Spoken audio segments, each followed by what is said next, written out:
समर्पयामि। जले शीतलीकरणं पुष्पैदेवाभिवन्दनं नानासुगन्धपुष्पाणि यथा कालोद्भवानि च पुष्पाञ्जलिर्मया दत्तो ग्रहाण परमेश्वर। श्रीपुराणपुरुषोत्तमाय नमः। मन्त्रपुष्पाञ्जलिं समर्पयामि।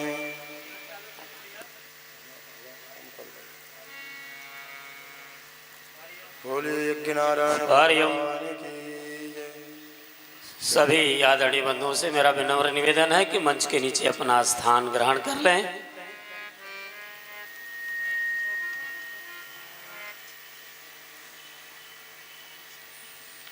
सभी बंधुओं से एक बार पुनः निवेदन कि मंच के नीचे अपना स्थान ग्रहण कर लें।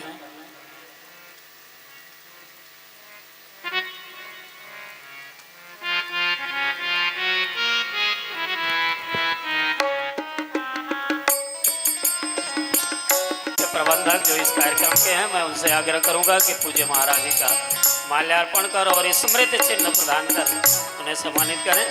श्री संजय कुमार जी मोदनवाल पप्पू जी।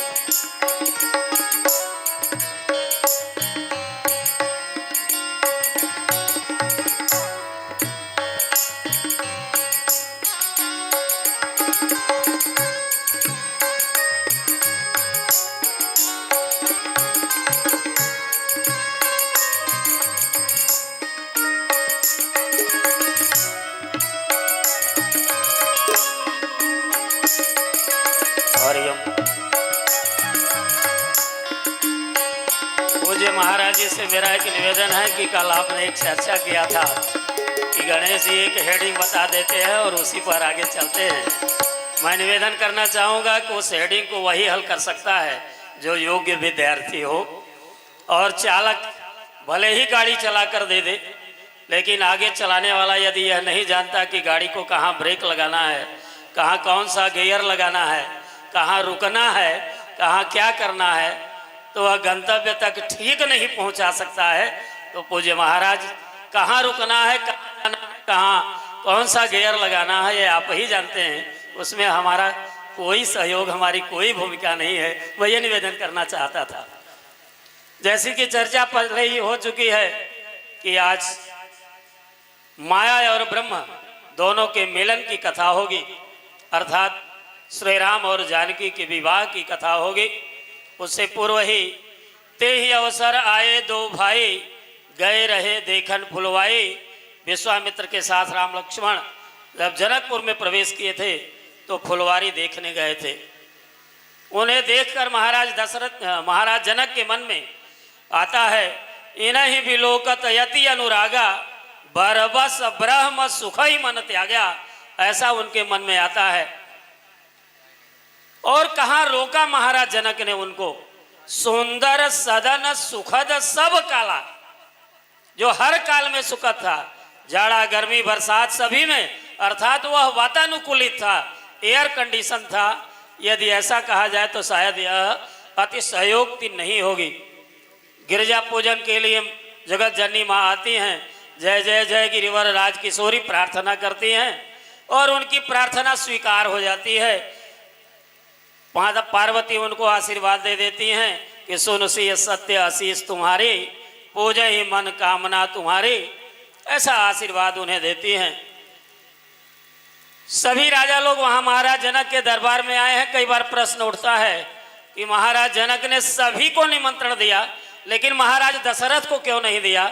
मैं निवेदन करना चाहूंगा कि महाराज दशरथ ही नहीं, किसी को निमंत्रण नहीं दिया था महाराज जनक ने, क्योंकि स्वयं पूज्यपाद गोस्वामी तुलसीदास ने लिखा है कि दीप दीप के भूपति नाना, आए सुनी हम जो प्रण ठाना। उसको सुनकर आए, किसी को निमंत्रण नहीं दिया गया था। तो इस तरह धीरे धीरे विश्वामित्र समय सो जानी, बोले अति स्नेह मैं जानी, उठहूँ राम भंजऊँ भव चापा, अमेटहूँ तात जनक संतापा, और टूटत ही धनु भयों विभाऊ, सुर नर नाग विदित सब गाओ। तो आगे की कथा मैं पूज्य महाराज जी से विनम्र निवेदन करता हूँ कि माया जी ब्रह्म के मिलन और उस विवाह की कथामृत का हम सभी को पान कराएं। पूज्य महाराज।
प्रेम से बोलिए श्री अयोध्यानाथ सरकार की जय हो।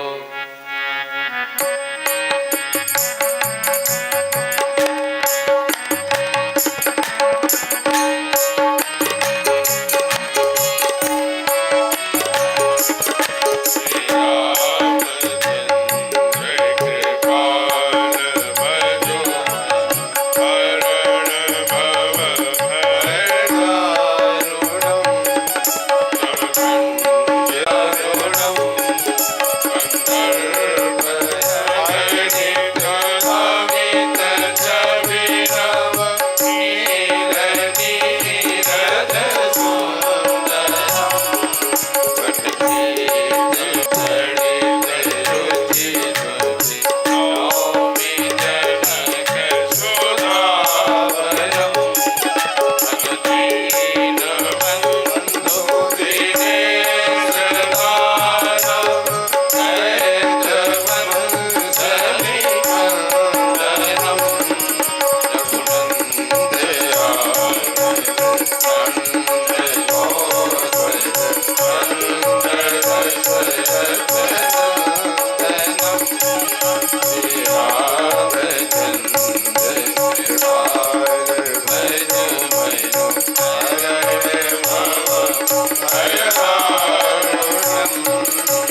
नंदलाल जी महाराज की जय हो।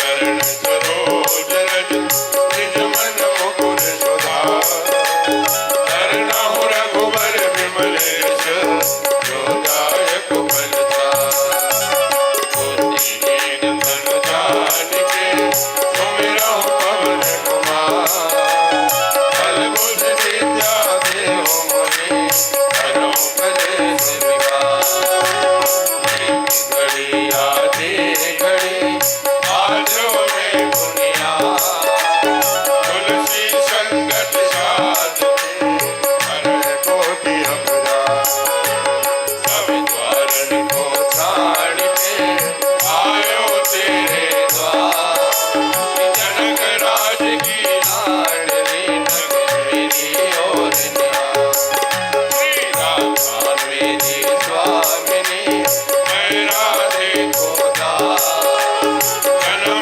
जन्म मोह दीजियो श्री वृंदावन माँ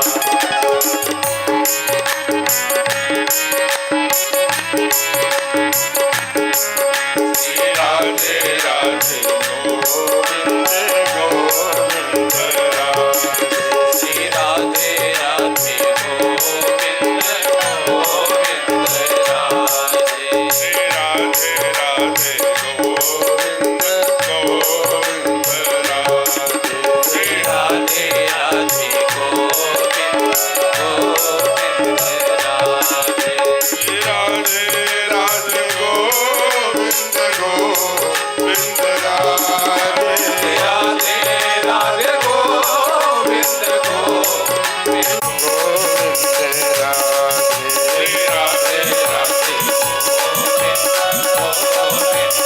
श्री राधे राधे गोविंद गोविंद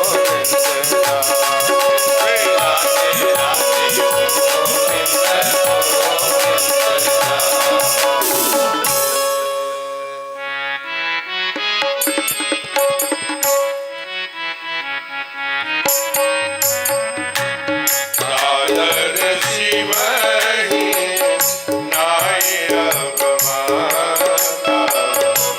सादर शिवहि नाय अवमाता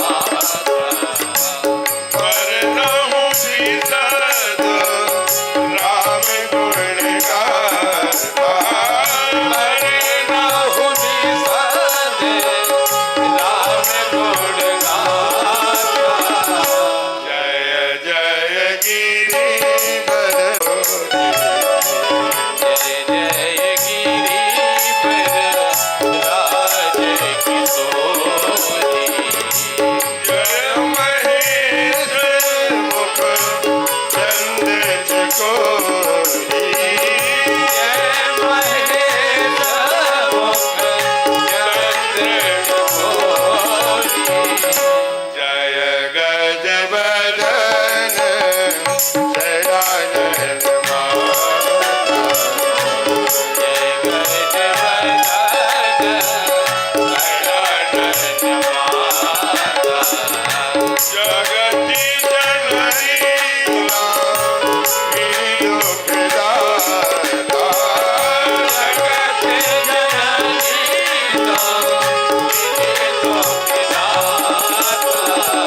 दादर शिवहि नाय अवमाता करनाहु विसद राम गुण गाथा दादर शिवहि नाय अवमाता सादर शिवहि नाय अवमाता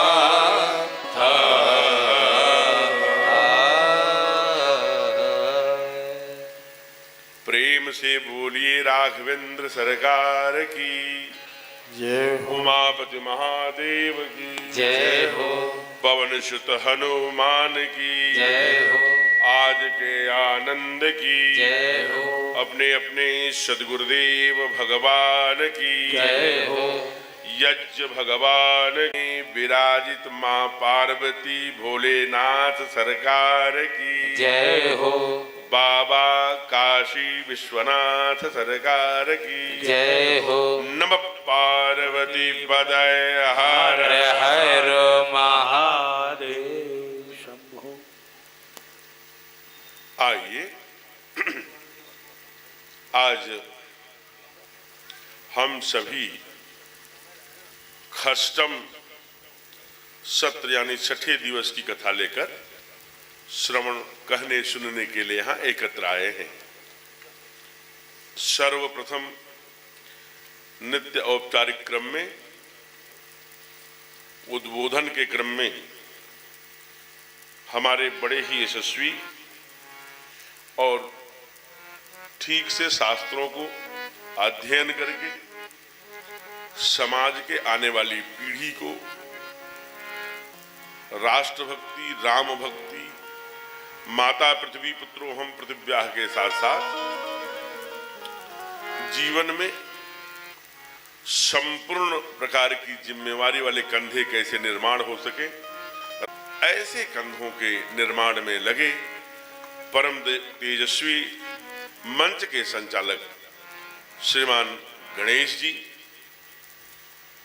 प्रातःकाल उषा काल से वैदिक मंत्रों को कानों में गुंजरित कराने वाले ऐसे परम तेजस्वी आचार्यगण और उनके मार्गदर्शन कर रहे उनके यज्ञाचार्य महोदय, अन्य अनेक सुदूर क्षेत्रों से चलकर आए नित्य अपना बहुमूल्य समय इस आधुनिक चकाचौंध के क्रूरतम थपेड़ों में, जब व्यक्ति की आवश्यकताएं, व्यक्ति की व्यस्तता, व्यक्ति की अनेक प्रकार की जिम्मेवारियों में बंधा हुआ कंधा पैर आने की अनुमति नहीं देता, फिर भी कई जन्मों की पुण्याई के कारण आध्यात्मिक बीज का जो प्रकाश है वो अंदर बरबस पंडाल तक ले आता है। ऐसे बहुमूल्य समय देकर अपने परमात्मा की कथा को अपने प्रथम क्रम में रख करके यहाँ पधारे हैं, ऐसे चरण पूज्य हैं, उनको व्यासपीठ सादर प्रणाम करती है, अभिनंदन करती है। और पूज्य माताएं जो स्नेहमयी करुणामयी साक्षात शक्तिमयी स्वरूपा, ऐसे पूज्या माताएं, प्यारे बच्चों, बहनों, यहाँ पर परम आदरणीय श्री लालजी जी तिवारी जी आज उपस्थित हैं। उनको पाता हूं तो ऐसा लगता है कि यह सोनभद्र की कोई मिट्टी ऐसी नहीं होगी, चाहे वो जुगैल का भाट हो या वो मणिहान का सीमा, जब मिर्जापुर एक था तब की वो मणिहान मिर्जापुर के ग्रामीण क्षेत्र की ग्रामीण अंचल हो, या इन मुखा से लेकर के नगवा और जो सीमा है हमारी इधर दुधी के क्षेत्रों के जंगलों में, चाहे वो भाट की उपत्यकाएं रही हों, सब में सहज पैदल चलकर साधन विहीन चलकर बीज बोया है। उस प्रवास को मैंने अपनी आंखों से देखा है, जब यहाँ आदरणीय ओम प्रकाश पांडे जी और अन्य परमादरणीय शेषमणि त्रिपाठी जी वगैरह, तो माने ये सब एक लोग रहे जो यहाँ इतिहास खड़ा किया। दुर्ग सिंह चौहान इस धरती पर आकर के जब तिलौली में आदरणीय ठाकुर संगठा प्रसाद जी के हमें उस समय बहुत छोटा सा मैं आया था, तो मैंने देखा कि इधर कितने लोग खड़े हैं और परम आदरणीय स्वर्गीय और बिहारी चतुर्वेदी जी, ऐसे अनेक विभूतियां रही, उस टोली के लोग हैं, उनको मैं प्रणाम करता हूं। अनेक वर्षों तक जंगल में आदिवासियों के बीच जो विधर्मी बनाए जा रहे थे, उनके बीच में चट्टान की तरह विचारधारा के साथ तब भी और आप भी खड़ी रहने वाली ऐसी परम तेजस्वी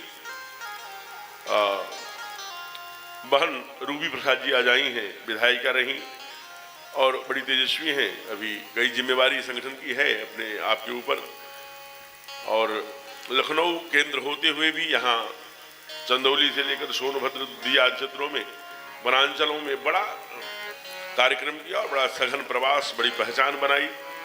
और अभी एक दसियों हजार वनवासियों का बड़ा कार्यक्रम करने जा रही हैं। उनको मेरी व्यासपीठ से ढेर सारी मंगल कामनाएं हैं, शुभकामनाएं।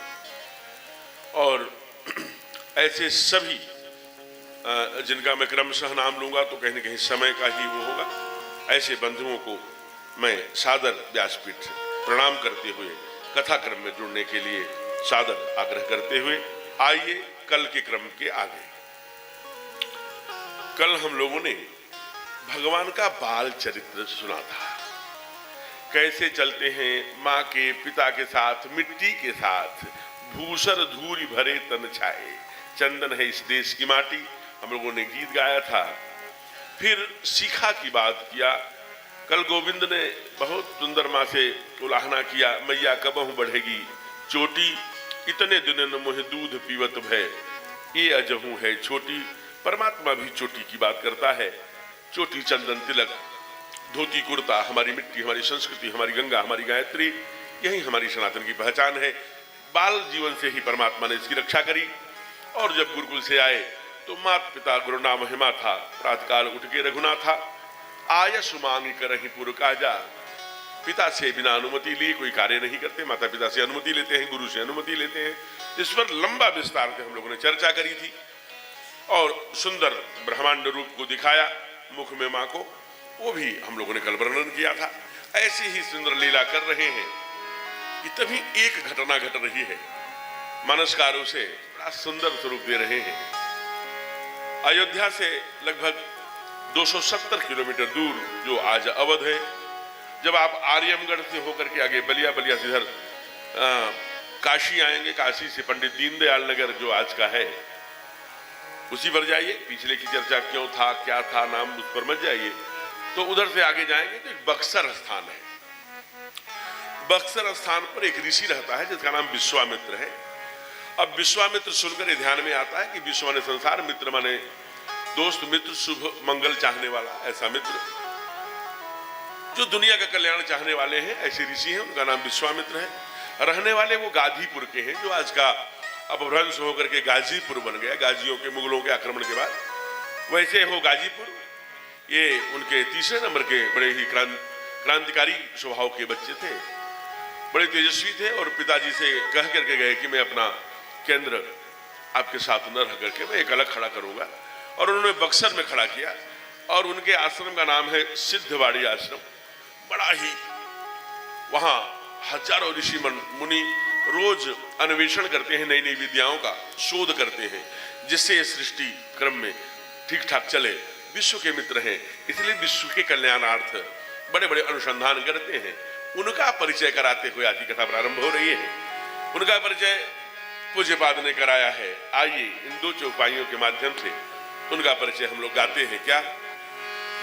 विश्वामित्र महामुनि ज्ञानी,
विश्वामित्र महामुनि हैं, ज्ञानी हैं।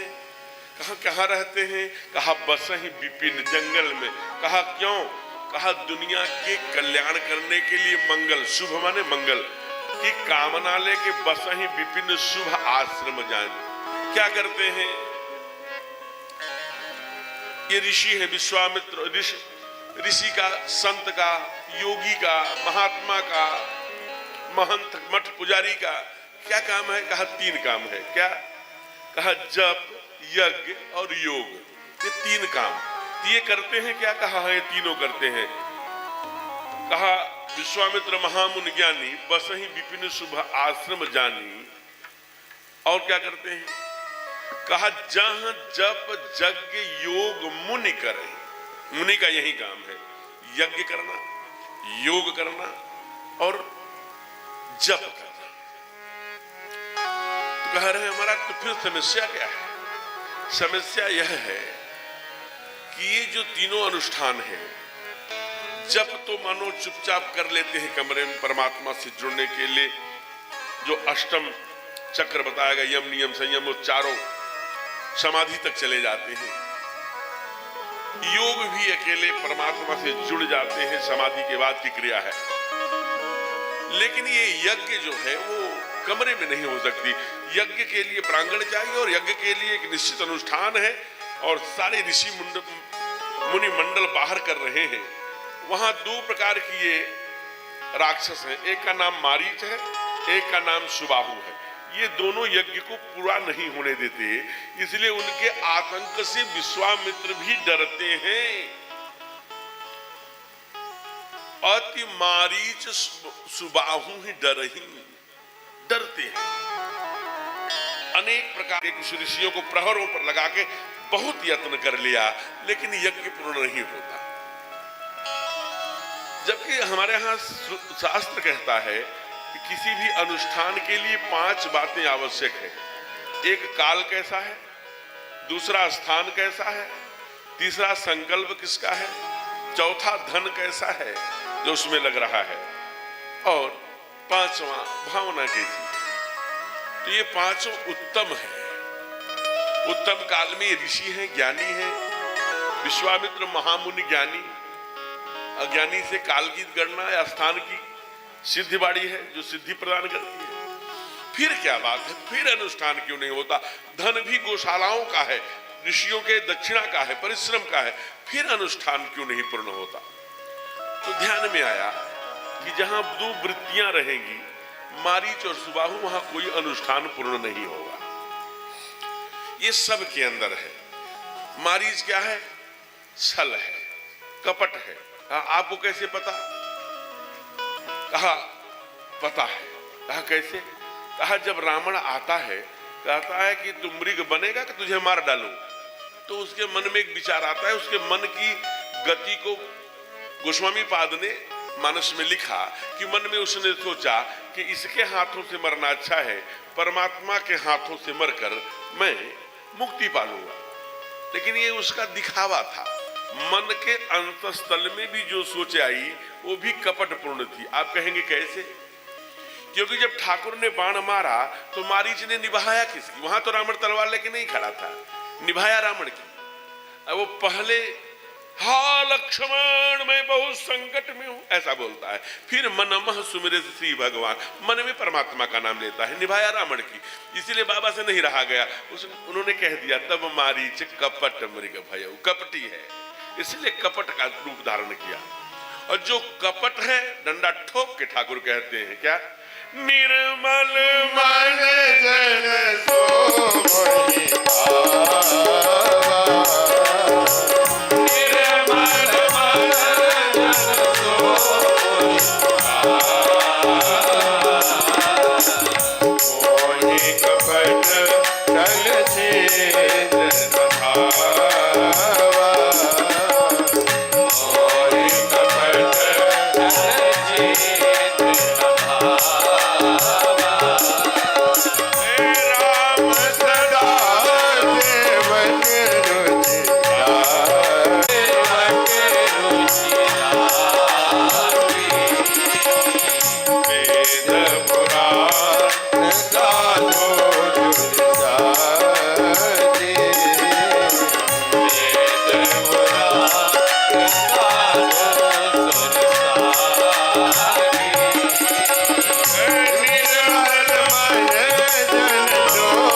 मुक्ति नहीं मिलेगी और अपनी साधना पूर्ण नहीं होगी, यज्ञ विफल होंगे जब कपट रहेगा।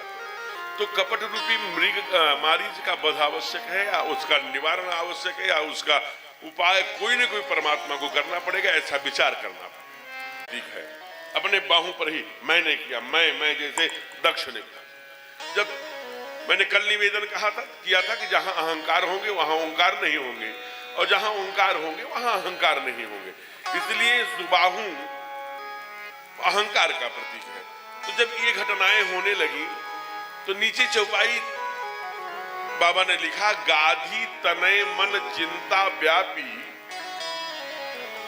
चिंता हो गई।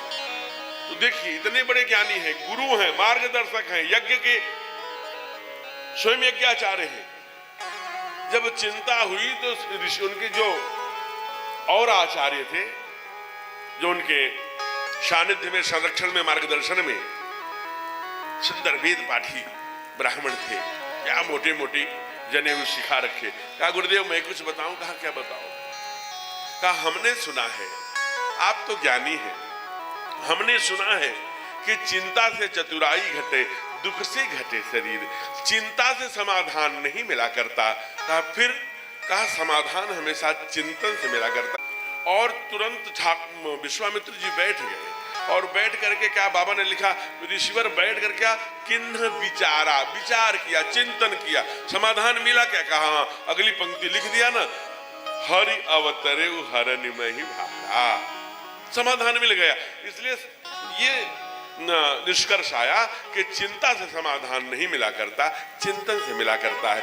विश्वामित्र जी को मिल गया, परमात्मा तो हरि अवतरे हरनि में ही भारा, स्वयं ब्रह्मांड नायक त्रिलोकीनाथ पृथ्वी पर मनुष्य रूप धारण करके अवध में ठाकुर बनके, राघव बनके, रामलला बनके आ गए हैं।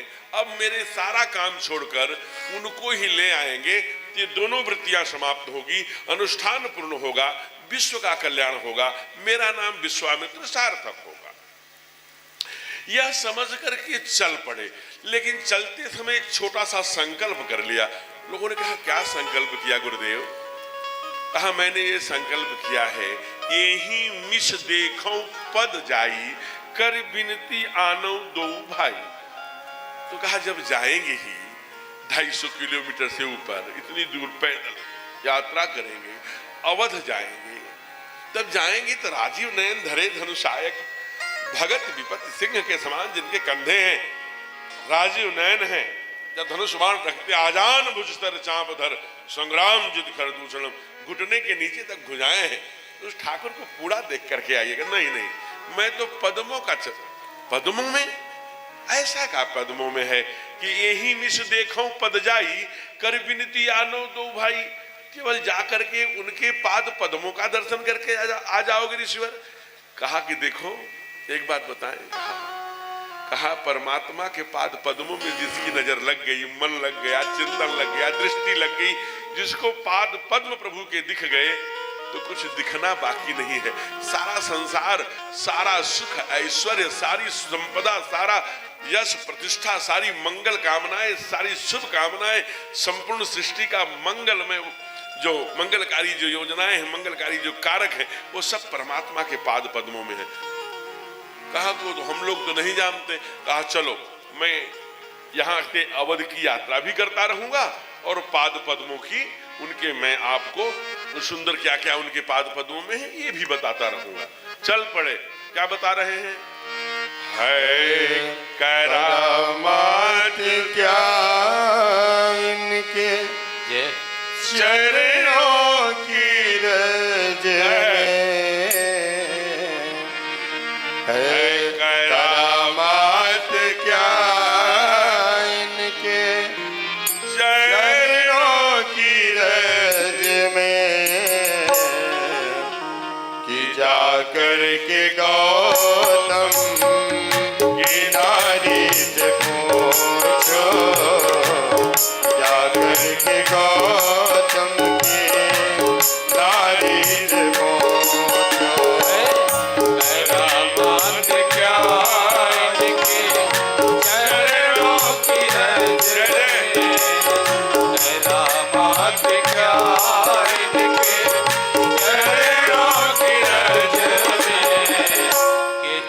जाकर के गौतम की नारी से पूछो कि जाकर के गौतम की नारी से पूछो भरी इनकी आँखों में है इतनी करुणा, भरी इनकी आँखों में है कितनी करुणा, भरी इनकी आँखों में है कितनी करुणा, जाकर सदा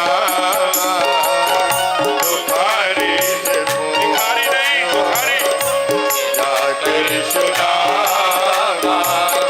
तुम्हारी से पूछो भरी इनकी आँखों में है कितनी करुणा, भरी इनकी आँखों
प्रभु के सुनते हैं दुखियों की आहें। प्रभु कैसे सुनते हैं दुखियों की आहें। प्रभु कैसे सुनते हैं दुखियों की आहें। प्रभु कैसे सुनते हैं दुखियों की आहें। तुम्हें ज्ञात हो राजा, तुम्हें ज्ञात हो राजा, तुम्हें ज्ञात हो राजा, तुम्हें ज्ञात हो राजा। बलि की कहानी। निराधार का कौन आधार है जग में, निराधार का कौन आधार है जग में। ये प्रश्न द्रौपदी दुलारी से पूछो। ये प्रश्न द्रौपदी दुलारी से पूछो। कयामत क्या इनके चरणों की रज में, करामात क्या इनके चरणों की रज में। जाकर के गौतम की नारी से पूछो। जाकर के गौतम की नारी से पूछो। करामात क्या इनके चरणों की रज में। करामात क्या इनके चरणों की रज में। जाकर के गौतम की नारी से पूछो। जाकर के गौतम की नारी से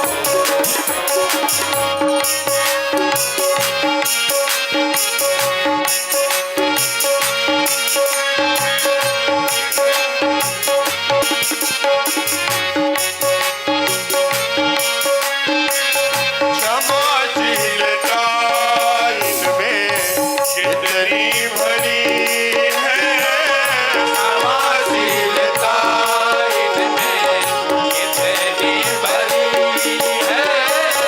क्षमाशीलता इनमें कितनी भरी है। क्षमाशीलता इनमें कितनी भरी है। बताएंगे भैंसू जी, बताएंगे भैंसू जी।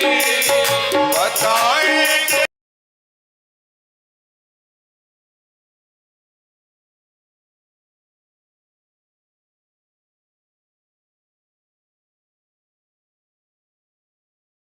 का है इतना धोखा। हृदय इनका भावों का है इतना धोखा। विदुर सबरी से बारी बारी से पूछो। विदुर सबरी से बारी बारी से पूछो। करामात क्या इनके चरणों की रज में। करामात क्या इनके चरणों की रज में। जाकर के गौतम की नारी से पूछो। जाकर के गौतम की नारी से पूछो। जाकर के गौतम की नारी से पूछो। प्रेम से बोलिए भक्त वत्सल भगवान की। जय हो। प्रभु की पाद पद्मों की महिमा बताते हुए अवध पहुंचे। अवध में सरजू जल में स्नान किया। बाबा ने लिखा सरजू जल मज्जन कर गए भूप दरबार। राजा के सीधे दरबार में पहुंचे।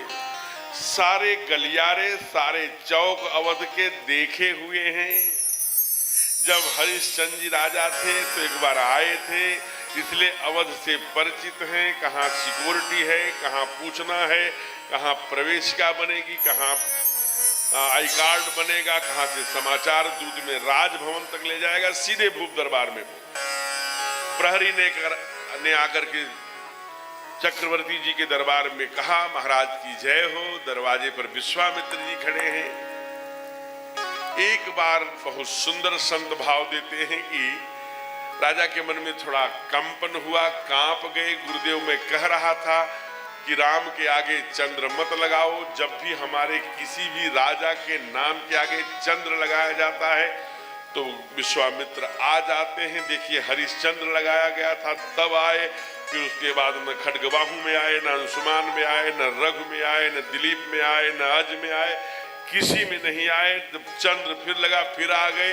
उस बार पत्नी विहीन, पुत्र विहीन, यहाँ तक कि उसमें से जो मृत्यु के कफन में से भी कपड़े फड़वा लेते हैं। ये बड़े ही क्रूर, बड़े ही कठोर हैं। ये खड़े हैं, अब मैं क्या करूं। अब ये परिहास का ही भाव है, बाबा ने इसे अंकित नहीं किया। लेकिन गुरुदेव ने एक बात कही। क्या कहा? कहा विश्वामित्र चक्रवर्ती, राजा दशरथ तू पागल बना है। अरे तेरे दरवाजे पर आज वो खड़ा है जो दुनिया का कल्याण चाहता है। पूरे संसार में विश्वामित्र ही एक ऐसे ऋषि हैं जो दूसरी सृष्टि करने की क्षमता रखते हैं। इसलिए तुम विलंब मत करो, तुम पूजा की थाल उठाओ, तुम स्वयं चलो, सारा ऋषि मंडल ले लो, आचार्य मंडल ले लो, महामंत्री को साथ में ले लो, मैं स्वयं चल रहा हूं, उनका पूजन करके ले आओ। जब ये गुरुदेव ने कहा तब बाबा ने लिखा, मुनि आगमन सुना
समाजा ले आए। तो क्या किया भैया?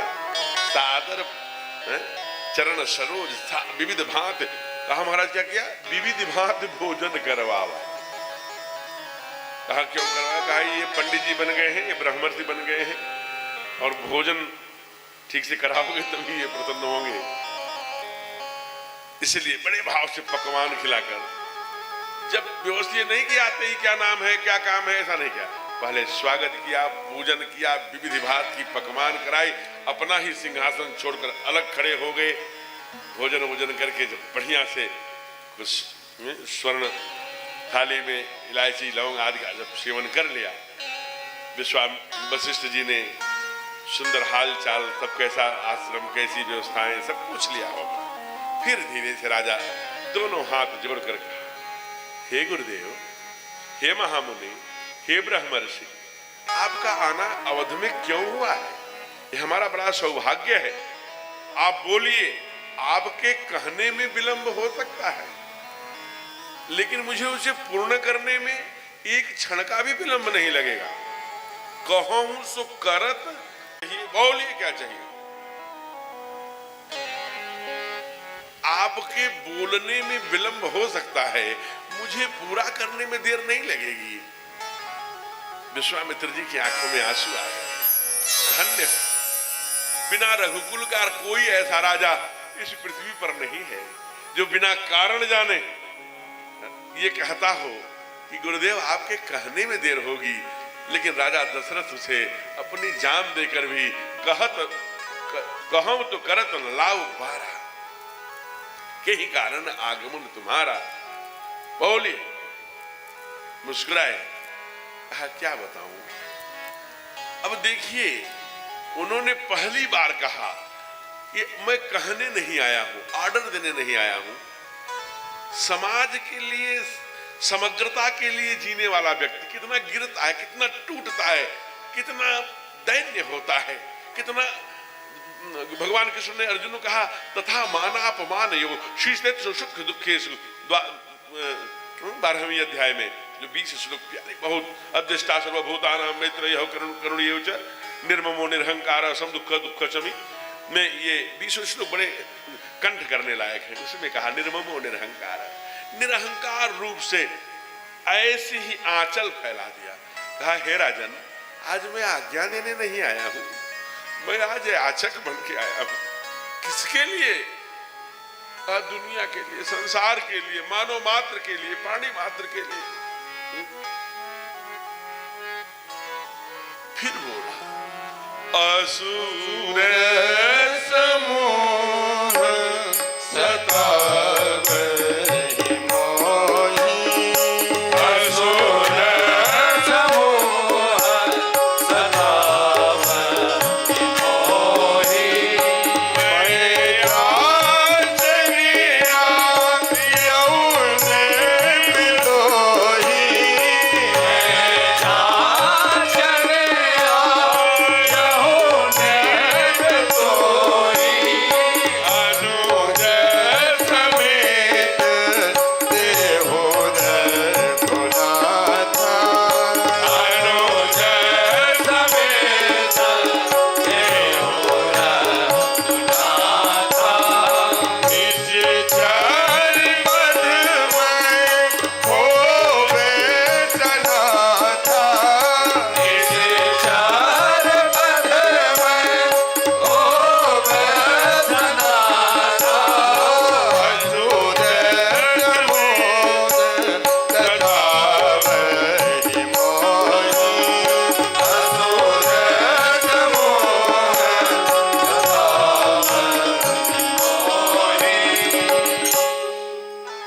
जब हम दूर से ऐसे बोलेंगे तो क्लियर आवाज जाएगी, तो जो लोग जुड़े हैं टीवी चैनल पर उनको भी चौपाइयां शुद्ध शुद्ध जाएंगी।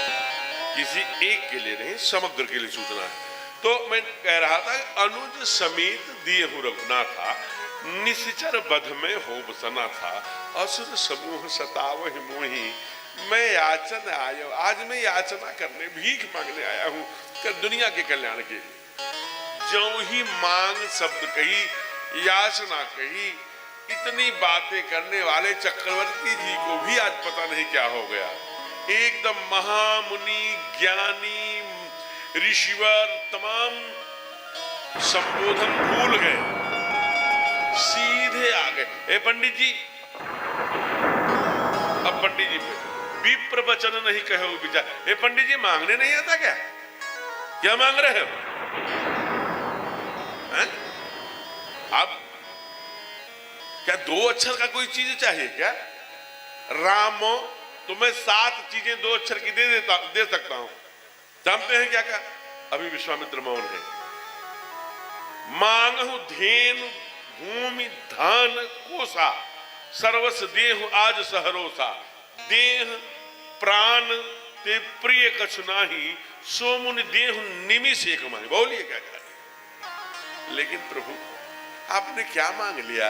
आपको पता है जब मैं राम को मांग रहा था तो क्या कहा था? मैंने कहा था फण बिनु मन जीव जल बिनु मीना, मम जीवन तिमि तिमहि अधीना।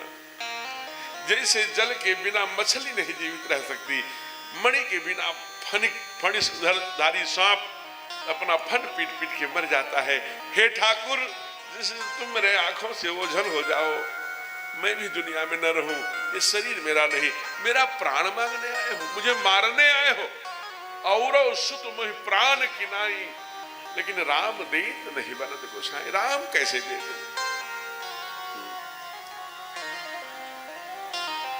जब बड़ी सुंदर, यहाँ बड़े अच्छे हमारे मित्र हैं आदरणीय राजन जी, अभी भोपाल में कथा कर रहे हैं। अभी उनके पूज्य पिताजी का तीसरी वर्षगांठ पर कथा हुई। अभी उनके गांव में मुझे भी गाने का अवसर मिला। बड़ा सुंदर भजन गाते हैं कि मुनिवर को मैं रघुवर को मैंने दूंगा मुनिनाथ चलते चलते। राजा दशरथ ने स्पष्ट मना कर दिया कि राम दीत नहीं बनत गोसाई, मैं नहीं दूंगा। विश्वामित्र जी कुछ नहीं बोले। लोग कहते हैं कि क्रोध आप दिखाओ रामायण को, कहां क्रोध आ गया। एक बार भी क्रोध नहीं आया। उन्होंने गुरुदेव की तरफ देखा, वशिष्ठ की तरफ। देखिए आप, देखा आपका चेला क्या बोल रहा है। कहा तब वशिष्ठ बहुविधि समझा, नाना प्रकार से समझाया। तेरे राम के लिए आए हैं, ये स्वयं मारने में सामर्थ्यवान है। इनका एक संकल्प है, उस संकल्प में क्रोध नहीं करते, संकल्प में क्रोध नहीं हुआ करता। समझने का प्रयत्न करो, तेरे राम की इच्छा से आए हैं। तेरा बेटा परमात्मा है, स्वयं वही काम करने आया है जिस काम के लिए बुलावा आया है। तो नाना प्रकार का समझाया, फिर भी समझ में नहीं आया। तब अंत में विश्वामित्र जी ने एक बात कही, अच्छा बोल, ये तेरे पुत्र हैं? तब थोड़ा सा चक्रवर्ती जी को यहां चुभा होगा। क्यों, फिर किसके पुत्र हैं? कहा बड़े पुरुषार्थी थे तो पहले नहीं किया है? ये यज्ञ पुत्रष्टि किसने कराया?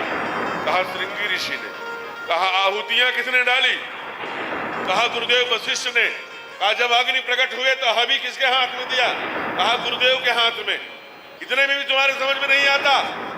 ये यज्ञों के पुत्र हैं और आज यज्ञ पर संकट है, देखता हूं मैं कौन रोकता है। अब विश्वामित्र है, बोल भी सकते। तब ईशावास्य इदं सर्वम यदि किंचित जगत्याम जगत, ईशावास्य उपनिषद समझाया वशिष्ठ जी ने। कहा महाराज ये कैसे समझाया? तो ठीक हिंदी में उसे समझने का प्रयत्न किया जाए। उन्होंने कहा हे दशरथ, करोड़ों वर्ष बाद तू घोरावल में गाया जाएगा, ये तेरे, तू परमात्मा का पिता बनना सीख। तू सामान्य प्राणी नहीं है, तू भगवान का बाप है। इसलिए धन धरा के बीच सारा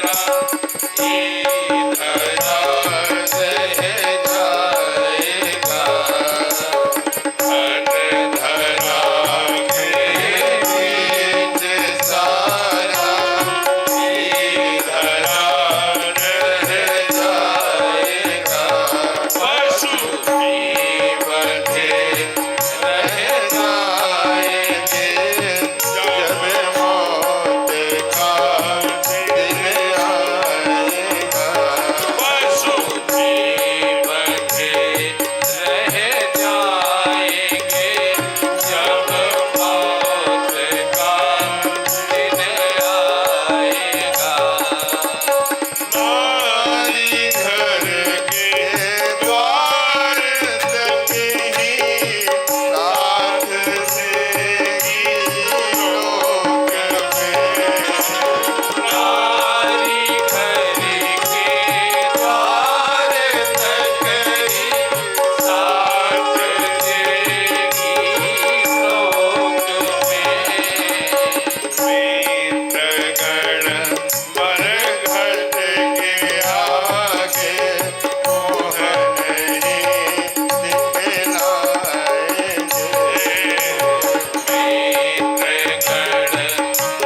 कमाई ही अपने साथ जाएगी। प्रभु ने हमें तो प्रत्यक्ष दर्शन बाबूजी के रूप में करा दिया। अंत में हरिनाम ही सच्चा सखा है। मैंने तो देखा 4-4 घंटे जब वो पूजा करते थे तो आवेश बहुत जल्दी, कभी कभी क्रोध आ जाता तो मैया को डांटते थे। तो हम कहा करते थे बाबूजी देखिएगा अम्मा को बहुत कष्ट देते हैं ना, आपको अंत में समझ में आएगा जब मां नहीं रहेंगी। लेकिन वही जो 4 घंटे पूजा करते थे उस अंत में हरिनाम ही सच्चा सखा, चलते फिरते चले जाना ही एक मोक्ष है को पूरा जी करेंगे। इसलिए कोई शेयर नहीं, अपनी कमाई ही अपनी साथ जाए। दशरथ को ध्यान में आ गया कि दोनों गुरु एक ही बात कह रहे हैं। गुरुओं की अवहेलना कभी राजा दशरथ नहीं किए। कोई कष्ट होता है, कोई बात होती है तो गुरुओं के पास ही जाते हैं। इसलिए दोनों राज सीने पे पत्थर रख करके राघव को बुलाया, भैया को बुलाया, हाथों में पकड़ा दिया। लेकिन हाथों में पकड़ते ही एकदम विश्वामित्र जी के हाथों में जैसे वाइब्रेट हो गया एकदम से, उनको जैसे विशेष ऊर्जा। कामराज जी ये कैसे पता लगा? विश्वामित्र महानिधि पाई, विश्वामित्र महानिधि पाई, राम गौर सुंदर दो भाई,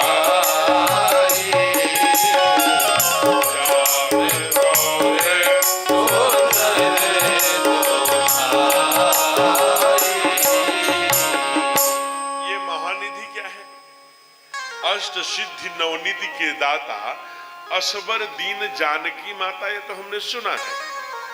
लेकिन ये महानिधि क्या है? अष्ट सिद्धियां क्या है? अणिमा, लघुमा, महिमा, जैसे मशक समान रूप कब धरी ये लघुमा, कनक भूधराकार शरीरा ये महिमा, और बड़ा वजनी हो। और सुरसा के साथ तो सारी अष्ट सिद्धियां दिखा दी प्रभु ने। मशक समान रूप कब धरी, सारी 8 सिद्धियां। नवनिधि, नवनिधियां क्या है? अच्छे स्थान पर जन्म होना, अच्छे माता पिता के घर में जन्म होना, अच्छा पुत्र मिलना, अच्छा भाई मिलना, अच्छा पत्नी मिलना, अच्छी माई मिलना, अच्छा समाज मिलना, अच्छा मित्र मिलना, धन वैभव, अच्छा रूप मिलना, ये नवनिधियां हैं। महाराज ये कैसे जाने आप? सानंदम सदनम सुदाश सुधिय आज्ञा है ना, सानंदम सदनम सुदाश सुधिय कांता प्रिया लापिनी इच्छा पुरत धनम सुयोषिति आज्ञा पराख्रेवका आतिथ्यम शिव पूजनम अनुदिने निष्ठान पानम गृहे साधो संग उपासते अनुदिने धन्यो गृहस्थ आश्रम। चाणक्य ने कहा जहां नवनिधियां हैं वो गृहस्थ आश्रम धन्य है। नवनिधियां हो चाहे अष्ट सिद्धियां हो, ये मृत्यु के बाद यही रह जाती है, केवल महानिधि ही साथ जाती है। इसीलिए ब्रज में संत गाते हैं क्या? हमारो धन राधा श्री राधा श्री राधा, हमारो धन राधा श्री राधा श्री राधा, परम धन राधा राम राधा राधा राधा, परम धन राधा राधा राधा राधा राधा, हमारो धन राधा श्री राधा श्री राधा, हमारो धन राधा श्री राधा श्री राधा। बैठ जाइए बहन जी, अभी अवसर दिया जाएगा। राजकुमार जनक जी के रंग मंच में पहुंचने दीजिए। क्या उत्सव मनने वाला है आज। मैं जल्दी जल्दी चलता हूं, आइए। रास्ते में जब दीनदयाल नगर के आगे पहुंचे होंगे तो कहा, हे राघव इधर से चले, थोड़ा शॉर्टकट है, जल्दी पहुंच जाएंगे। और इधर पटना की ओर से जाएंगे घूमकर बक्सर तो थोड़ा देर लगेगी, लेकिन शांत प्रिय इलाका है। इधर कहा महाराज, इधर ताड़का जी रहती हैं, जो रात्रि में उनकी गति और तेज हो जाती है राक्षसों की। संध्य पाय निश्चर संगरे, बाबा ने लिखा, इसलिए मच्छर भी ये निश्चर ही है। जब शाम होगी तो इनकी शक्ति तेजी से बढ़ती है, बड़ी तेजी से खून चूसते हैं। राक्षस रहे तो खून चूसने का काम ही राक्षस है। तो वो भी राक्षस भी उसी प्रकार से। तो कहा कि प्रभु आप तो जानते हैं मैं किस काम के लिए आया हूँ, जिधर से ताड़का मिले उधर से चलिए, परित्राणाय साधु नाम विनाशाय च दुष्कृताम। जब ठाकुर जी ने उन्हें देखा तो भक्तों ने प्रश्न किया कि आप मारने की तैयारी कर रहे हैं, महिलाओं से कोई दुश्मनी है क्या? रामावतार में सबसे पहले ताड़का को, कृष्णावतार में सबसे पहले पुतना को मारते हैं, महिलाओं से विशेष शत्रुता है आपकी? कहा कि दृष्टि अपनी अपनी है भैया। मैं अगर ताड़का को मारता हूं तो अगले ही पल अहिल्या को तारता हूं, अगर मैं पुतना को मारता हूं तो अगले ही कदम कुब्जा को तारता हूं। मेरा काम ही है विद्या अपर अविद्या दो, अविद्याओं का नाश करना, विद्याओं का संरक्षण करना। ये अविद्याएं फैला रही है, इनका नाश जरूरी। ताड़का मिली आप लोगों से? मिली होगी, मैं नाम नहीं लूंगा, लेकिन वो ऐसे ऐसे टीवी चैनल पे धारावाहिक बना रही है कि हमारी सयानी बेटी हो और मैं हूं, मेरी भार्या हो या बाबूजी बैठे हो घर में, एक साथ नहीं देख सकते। ऐसे थे वो सब, थालियां परोस के आ रही हैं, हमारे बच्चे खा रहे हैं। और मैं सच बता रहा हूं, बचपन का संस्कार बड़ा महत्व का है, ये शास्त्र भी कहता है और हम भी कहते हैं। गड़बड़ होने पर बड़ी सुधार की बहुत देर हो गई। मैं स्वयं में अपनी बात कहता हूं, कुछ विचार थे और कुछ उससे जुड़ने में थोड़ी, पूज्य बाबू जी के, माता जी के जो संस्कार थे, जो कुछ और एक विशेष अभियान वालों के साथ, एक विशेष उद्देश्य लेकर जीवन जीने वाले लोगों के साथ जुड़ने के कारण थोड़ा बहुत परिश्रम हो सका, नहीं तो आप सोचिए। इसलिए आपको समझने की आवश्यकता है, मारने वाला भी भगवान।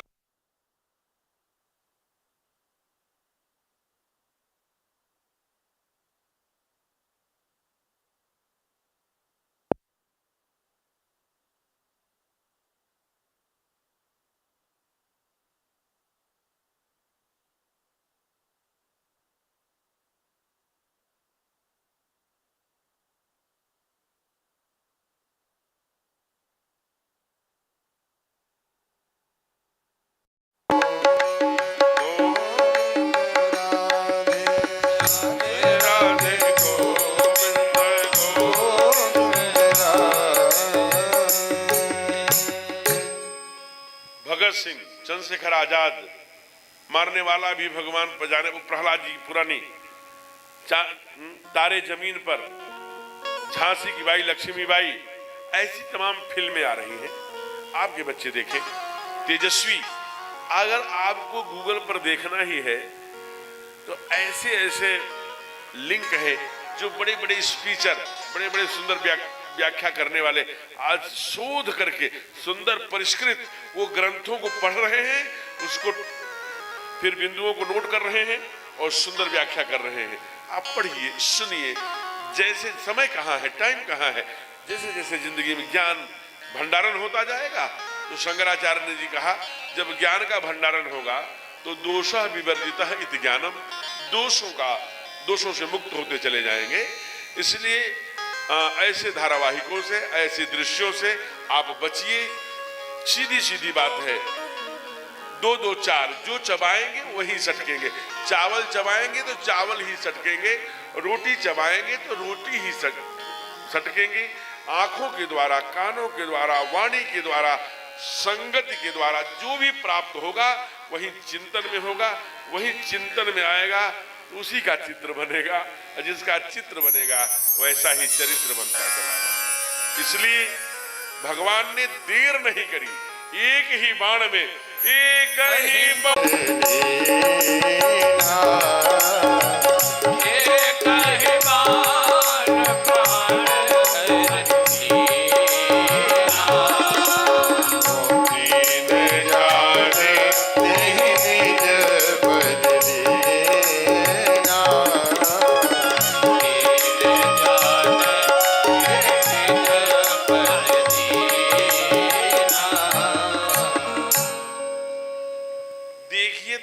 द्वारका जी को एक ही बाण में मारा और निज पद दीना, यही मिस देखो पद जाई। विश्वामित्र जी ने पद को कितना अपनाया भगवान जाने, अपनाए होते तो विश्वास हो गया होता, कहीं न कहीं अभी शेष है शास्त्र के आधार पर, मैं नहीं कह रहा हूं। क्यों? अगर पहचान लिए होते कि ये वही है जो चिंतन में आया था, हरि अवतरे हरण में भारा, यही मिस देखो पद जाई। ताड़का का तो उद्धार किया, अगले ही पल जब ताड़का का उद्धार कर लिया तब पहचाने, तब ऋषि निज नाथ जी चीनी अब चीन्हे। अरे वो तो मैं प्रयोग एकदम ठीक रास्ते पर हूं, ये यही है, पक्का हो गया। मैंने चीना माने विश्वास तो पहले से था, विश्वास का पक्का हो जाना, दृढ़ हो जाना, निश्चय हो जाना कि मैं ठीक मार्ग में चल रहा हूं। और फिर विनती किया उनको, फिर सारी जितनी भी अब तक संग्रह किए थे विद्याएं उसी लेवल पर, जैसे हम लोग कई बार कहते हैं कि 18 दिन के युद्ध में गीता सुनाते रह गए, 700 श्लोक गीता का है, अर्जुन को कैसे। जब विद्याएं देते थे तो जिस शिष्य को देते थे, जिस पात्र को देते थे, उस पात्र को वहीं ले जाके खड़े कर देते थे। जिस लेवल से दिया जाता है उसी लेवल से स्वीकार किया जाता है, नीचे डाउन अप रहेगा तो नहीं हो सकता। इसीलिए नर नारायण कहलाए, परमात्मा तो स्वयं सब विद्या का भंडारण है, वो तो लीला कर रहे हैं। विद्या निधि कहो विद्या दीनी, जो विद्या का निधि है, विश्वामित्र जी ने सारी विद्याओं को समर्पित किया और जानबूझ करके सुबाहु को लक्ष्मण से, जो कि शेषनाग है, अहंकार का नाश करने वाले, उनका वही वध करवाया। कहा भैया इसको मैं मारूंगा। कहा क्यों? कहा इसका आगे काम है, इसलिए बिनु फर सहायक मारा, सत जो जनगा सागर पारा। आगे उसका काम है, लीला के संवरण में उसको रखना है और बढ़िया से यज्ञ मंडप की रक्षा करी। यज्ञ हुई, यज्ञ होकर के अभी 2 सप्ताह बीता ही होगा कि जनकपुर से एक दूत आया और समाचार दिया धनुष यज्ञ है। ठाकुर जी ने पूछा कि मैंने रुद्र महायज्ञ, श्री राम यज्ञ, लक्ष्मी यज्ञ, वो यज्ञ, ये यज्ञ, नहीं कोई पूछ सकता है, सब यज्ञ सुना है, सतचंडी यज्ञ, सहस्त्र चंडी यज्ञ, लेकिन गुरुदेव ये धनुष यज्ञ क्या है? बताया कि जनकपुर में जो भी राजा होता है वो जनक कहलाता है, लेकिन इस बार का जो राजा है वो सीता नाम की उसकी एक कन्या है, उसका नाम शिरोध्वज है और शिरोध्वज जनक। तो इसलिए उनकी एक दिन सारे अकाल पड़ा तो उन्होंने हल चलाया, उसी मंजूषा में शीत के अग्रभाग से निकलने के कारण सीता कहलाई। एक बार जनक जी प्रवास में जा रहे थे, अपनी पत्नी मैया सुनैना से कहा कि पूजा की चिंता करना, उन्हें अपनी बेटी से किया और बेटी को ने उठा करके सुंदर लेपन ऊपर करके रखा। तो जनक जी जब वापस आए पूछा ये पूजा पाठ कौन किया? तो माँ ने सोचा कुछ गड़बड़ हुई होगी, इसलिए कहा आपकी जानकी, प्यार से जानकी ही कहा करते थे सीते। कहा जब जानकी बेटा यहाँ आना, हाँ पिताश्री ये आपने किया है? कहा हाँ। आपने कहा हाँ, कैसे किया? कहा ऐसे किया। इसलिए जब आप जाएंगे जनकपुर से लगभग 170 किलोमीटर धनुषा तीर्थ है, कभी जाइए। आज एक भाग है वो जो लगभग 1.5 करोड़ क्विंटल के, वो भी उससे भी ऊपर उनका एक भाग, एक ऊपर चला गया एक नीचे चला गया। अब आप तीनों का अंदाजा लगा लीजिएगा, जो एक भाग है वो धनुषा तीर्थ नेपाल में है। तो भगवती ने उठा के दिखा दिया। अब ये जनक को लगा कि ये सामान्य नहीं है, एक तो गर्भ से प्रसूता नहीं है, ये स्वयं वसुंधरा की बेटी है, इसलिए ये स्वयं नारायण शक्ति है, भक्ति है। और ये अगर भक्ति है, शक्ति है, स्वयं ब्रह्माणी है, स्वयं आदि शक्ति है, तो ब्रह्म भी कहीं होगा। तो ब्रह्म का अन्वेषण कैसे किया जाए, ब्रह्म को कैसे खोजा जाए? तो अगर भक्ति देवी धनुष को उठाने में सामर्थ्य रखती है तो ब्रह्म उस पर प्रत्यंचा चढ़ाने में अथवा उसका खंडन करने में सामर्थ्यवान होगा। इसलिए प्रतिज्ञा कर लिया ब्रह्म के अन्वेषणात्मक, ब्रह्म के खोज के लिए ये बताया, इसीलिए उन्होंने धनुष यज्ञ रखा है। ऐसा समाचार सुनकर ध्यान देना। इसलिए अवध कांड के मंगलाचरण में लिखते हैं कि सुखे, जैसे गोविंद ने कहा ना अर्जुन से, सुखे दुखे समकृतवा लाभा लाभो जया जय। हे अर्जुन, सुख दुख में जो समान होता है, लाभ हानि में जो समान रहता है, वह स्वभक्त से मैं प्रिय है, वो भक्त मुझे बहुत प्रिय है। और ठाकुर ने कोई किताब नहीं लिखी, उन्होंने स्वयं जीवन जी के दिखाया। कहते हैं राघव वह है, कहा कौन? कहा राघव वह है न ममले वनवास दुखतम, जिसे वनवास सुनकर चेहरे पर दैन्यता नहीं आई, वो राघव है। प्रसन्नताम न गताभिषेक था, अभिषेक सुनकर जिनके चेहरे पर प्रसन्नता नहीं आई वो राम है। 11 वर्ष के साथ विश्वामित्र के साथ जंगल में जाना है, विष्णु भोग छोड़कर, दंडक छोड़ करके, अयोध्या का ऐश्वर्य छोड़ करके हरस चले मुनि भय हरन, रोते हुए नहीं हरस चले। आज जनक जी का दूत आया है, ठाकुर चाहते तो कह देते हमारे बाबूजी ने आपके यज्ञ की रक्षा के लिए भेजा था, हमारा काम पूरा हो गया, हम जा रहे हैं अवध को, चले आते। अभी 250 किलोमीटर की दूरी थी, लेकिन ऐसे नहीं, प्रसन्न हो गए।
धनुष यज्ञ सुने रघुकुल ना था, हरस चले हरस, प्रसन्न था।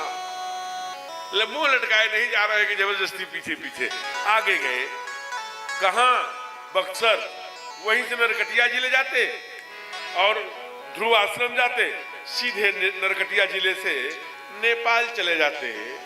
वहां से उल्टा आ रहे हैं बलिया, और बलिया से 35 किलोमीटर दूर पहुंच गए। कहां? अहिल्या, जो गौतम घाट आज भी है, उल्टा रहे हैं, जो कि वहां कोई इंतजार कर रहा है। ये भी नहीं पूछा ठाकुर जी से, अगर जनकपुर चलना है तो इधर से चले, जानते तो सब हैं, लेकिन पीछे पीछे जाना है। अनुकरणीय, जो कभी अपना सवाल पूछा ही नहीं, अनुकरण करते रहे, केवल उनके पाद पद्मों के, या कहिए उनके पीछे जैसे जैसे जिधर से गए होंगे, इधर से जाना, उधर से नहीं, जहां से गुरुदेव गए हैं बस उनका अनुकरण करते रहे, अनुसरण करते रहे। एक ही संकल्प ठाकुर को है, आगे बढ़े। एकदम केवल पत्थर ही पत्थर दिखाई दे रहा है, कोई एक भी हरा नहीं वृक्ष, न कोई पल्लव, न कोई तुलसी का बिरवा, न कोई कुछ। एक चट्टान पर अकेले एकदम हरा भरा एक पेड़ दिखाई दिया होगा। तब पूछा, आश्रम एक दीख मग माही, खग मृग जीव जंतु सहन। पूछा मुनि, शिला प्रभु देखी। प्रभु ने जब उस पत्थर को देखा, शिला को देखा, उस शिला में सारे अट्टालिकाओं को, उस उपत्यका को, उस तलहटी को, या कहिए उस लंबी एक अंचल को देखा, तो कहा ये कैसा दृश्य है, ये कैसी भूमि है प्रभु, जहां सब कुछ व्यावान है, बड़ा निर्जन है, इसका क्या रहस्य है? यह प्रभु का पूछना भी उनकी इच्छा से है। गुरुदेव ने कहा सकल कथा मुनि कही विशेषी। क्या कथा सुनाई होगी? हम लोग सब जानते हैं कि अहिल्या की कथा। अहिल्या कौन है? अहिल्या ब्रह्मा जी की औरस पुत्री है।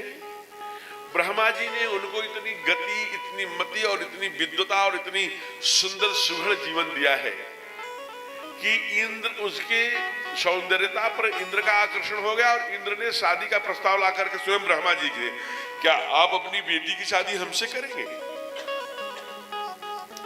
ब्रह्मा जी चूंकि औरस पुत्री है, उन्होंने बड़ी मनोभावना से, बड़ी भाव से बनाया है। सुंदरता का अर्थ हम ये नहीं लगाएं कि लंबे लंबे बाल, गोरे या बहुत ऐसी आंखें ऐसे। ठाकुर जी ने कहा अपनी पत्नी, अपनी भार्या को जब खोज रहे थे, सीता मैया को, ये नहीं कहा हे सुंदर सीता तुम कहाँ हो, गोरी सीता का नहीं, हे गुण खान जानकी सीता, गुणों की खान वाली वो सुंदर है। सुंदर थी यही बनारस में पैदा होने वाली। कभी जाना है आप नए पुल से जब पार जाएंगे बीएचयू, और बीएचयू से जब जाएंगे तो वही लिखा है रानी लक्ष्मीबाई समाधि स्थल। 4 वर्ष की थी तभी उसकी मां भागीरथी मर गई, अपने पिता के साथ कानपुर चली आई। कानपुर में भी विसंगतियां उत्पन्न हुई, बिठूर चली गई बाजीराव पेशवा के साथ लंदोपंत। मोरोपंत पिंगले बाप का नाम था। केवल बिटिया 6.5 वर्ष की थी। नानाजी जो बाजीराव के बेटे थे 150 फीट नीचे गिर गए थे, घोड़े पर बैठे बैठे ही ले आई। अभी बिटिया 6 वर्ष की पूरी नहीं हुई थी जो जुल्म कर रहे अत्याचारी अंग्रेजों की पीठ पर वो सोटा मारा कि खाल सहित बाहर आ गया। वो थी मनु। जब शादी होके गई, अभी कम ही उम्र की रही होगी, वैधव्यता को प्राप्त हो गई, एक पुत्र हुआ, लेकिन विधाता को मंजूर नहीं था। दामोदर राव को लेकर समय आज किला पे जाकर देखना, आपके झांसी किला अकल की बात है भैया मेरे, जहां से किलकारी के साथ कूदी है घोड़े पर। 3 घोड़े थे, पवन बादल।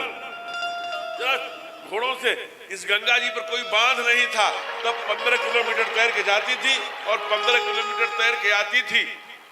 बादल पवन जैसे घोड़े सांस फेंक देते थे, थकती नहीं थी, ये तेजस्वी थी। बताते हैं, आपने तो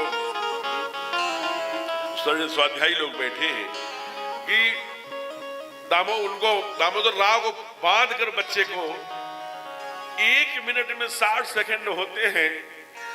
चमक उठी को संसद दामन की वह तलवार पुरानी थी। 1 मिनट में 153, 150 सर घर से अलग कर देती थी। वो तलवार थी, वो बिजली थी, लक्ष्मी, वो सुंदरता जिसने माताओं की पहली सेना बनाई इस देश में। स्वाधीनता के लिए संघर्ष करती रही, इंच इंच लड़ी है, कटती गई, लड़ती गई, तब हम भारत माता की जय बोल पा रहे हैं। तो ये सुंदरता है। अहिल्या ऐसी ही सुंदर थी, परम तेजस्वी थी। इंद्र ने धोखे से छल किया। गौतम गंगा जी गए हैं, जल उठाया है, ओम विष्णु विष्णु कहे होंगे। अंत में त्रेता युगे और प्रथम चरण आदि का संकल्प किया होगा। गंगा जी ने देखा, तारे को देखा, अरे अमुक तारा यहाँ है, इस समय तो इतना ही बजा होगा। पहले हमारे बुजुर्ग सुकवा यहाँ आ गया तो वो वहां आ गया, इतना बजा है, टाइम बता देते थे। भाग आए, आश्रम की ओर आए।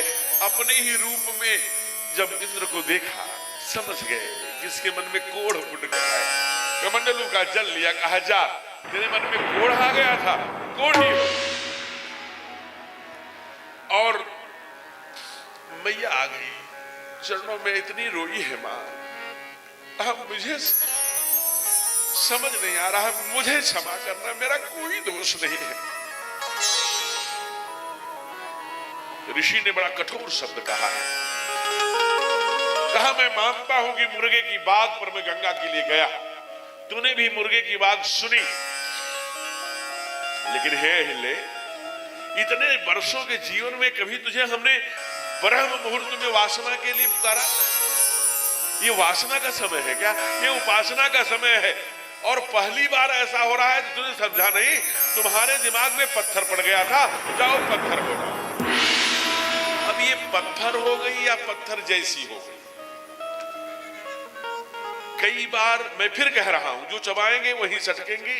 जैसा विचार, जैसा दृश्य, वैसा चिंतन होता है। लोग कहते हैं कि एक बार इंद्र के लाल घोड़े, लाल बत्ती से इंद्र वहां आया था, कोई फंक्शन था, उस पर मांग सोची, ओ इससे मेरी शादी हो रही थी, इसी में पुण्य नष्ट हो गया। इसका उदाहरण है जैसे रेणुका। रेणुका कौन है? जामदग्नि की पत्नी है, भार्या है, परशुराम की मां है। आप जानते हैं रेणुका के बारे में? जब जामदग्नि संध्या करने बैठते थे, पृथ्वी त्वया घृता लोका, विष्णु पृथ्वी को पवित्र करते, पवित्र करते थे, उस समय तक सारे सुंदर पंचपात्र बन के, थाली बन के, बरसुआ बन के, वो बन के, ये बन के, मां रेत से ला करके दे देती थी, रेत से बर्तन बना देती थी। ये रेणुका का तप था। पहले ये परंपरा थी कि एक बेटी राजा से तो दूसरी ऋषि से ब्याही जा सकती थी। तो जो उसकी बड़ी बहन थी और राजा से ब्याही थी, उसी दिन आई होगी। मां को एक बार देख करके इतना केवल लग गया, ओह ये वैभव। अब उसी समय पुण्य नष्ट हो गया। सुबह जामदग्नि जब बैठे, कहा रेणुको जल्दी, रेणुके जल्दी पात्र लाओ देवी। अभी जल्दी जल्दी पात्र बना रही, पात्र नहीं बन रहा है। आकर हाथ जोड़ के खड़ी होगी, हे पति परमेश्वर, हे प्राणनाथ, मुझसे पात्र नहीं बन रहा है।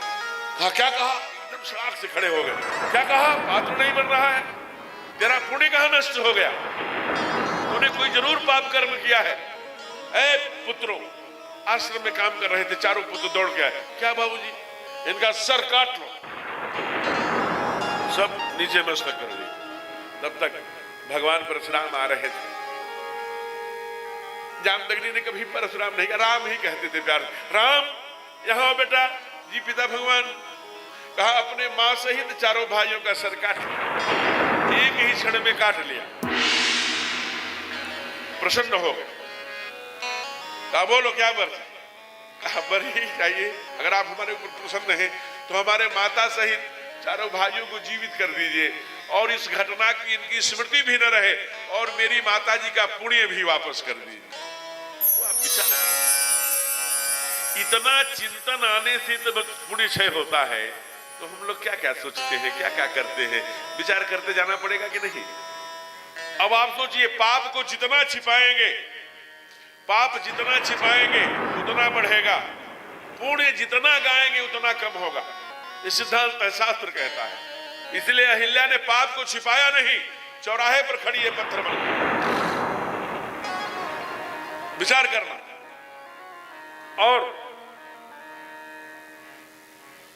कुछ लोगों ने कहा पाश्चात्य, जैसे नागेशों को ने लिखा अपनी पुस्तक रामायणम में, वयम रक्षामहे आदि आचार्य चतुर्सेन वगैरह ने, जो आधुनिक साहित्यकार हुए, कि कभी कभी व्यक्ति दुख सुनकर पत्थर जैसा हो जाता है। हो सकता है पत्थर जैसी बन गई हो, पत्थर आ गई हो, जिसे हम लोग गांव में कहते हैं।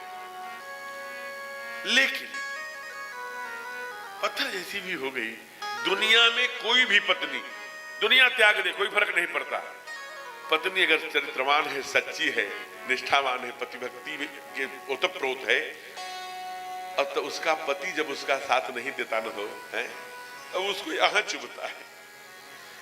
जब पत्नी निष्ठावान होती है, दुनिया कहे कोई फर्क नहीं पड़ता, लेकिन अगर उसका पति उसका त्याग कर दे तो उसे चुभता है जी, और चुभता है तो जी नहीं पाती। कई बार तो कई माताएं नदी नारे और फांसियों को आत्महत्या का सहारा ले लेती है, कई घुट घुट की जीती है। बाबा ने कहा पत्थर जैसी हो गई, नहीं पत्थर हो गई। गौतम नारी बस उपल देह धरी, चरण कमल ब्रज चारी, कृपा करहो रघुबीर। गौतम नारी श्राप बस उपल, उपल माने पत्थर, उपल देह धरि धीर, चरण कमल प्रभु चाहती। आपके पाद पद्मों की रज चाहती है। ठाकुर ने कहा कैसे दे दूं? आपने ही कथा में बताया कि ब्राह्मण की पत्नी है, मैं क्षत्रिय हूं। अच्छा, आप क्षत्रिय कब से हो गए ठाकुर?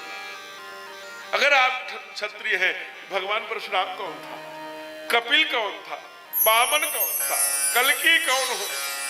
कहा मैं ही हूं, लेकिन ये नारी है, मैं ब्रह्मचारी हूं। अच्छा, आप लिंग भेद में कब से बंधने लगे? मोहिनी कौन था? कहा मैं ही हूं।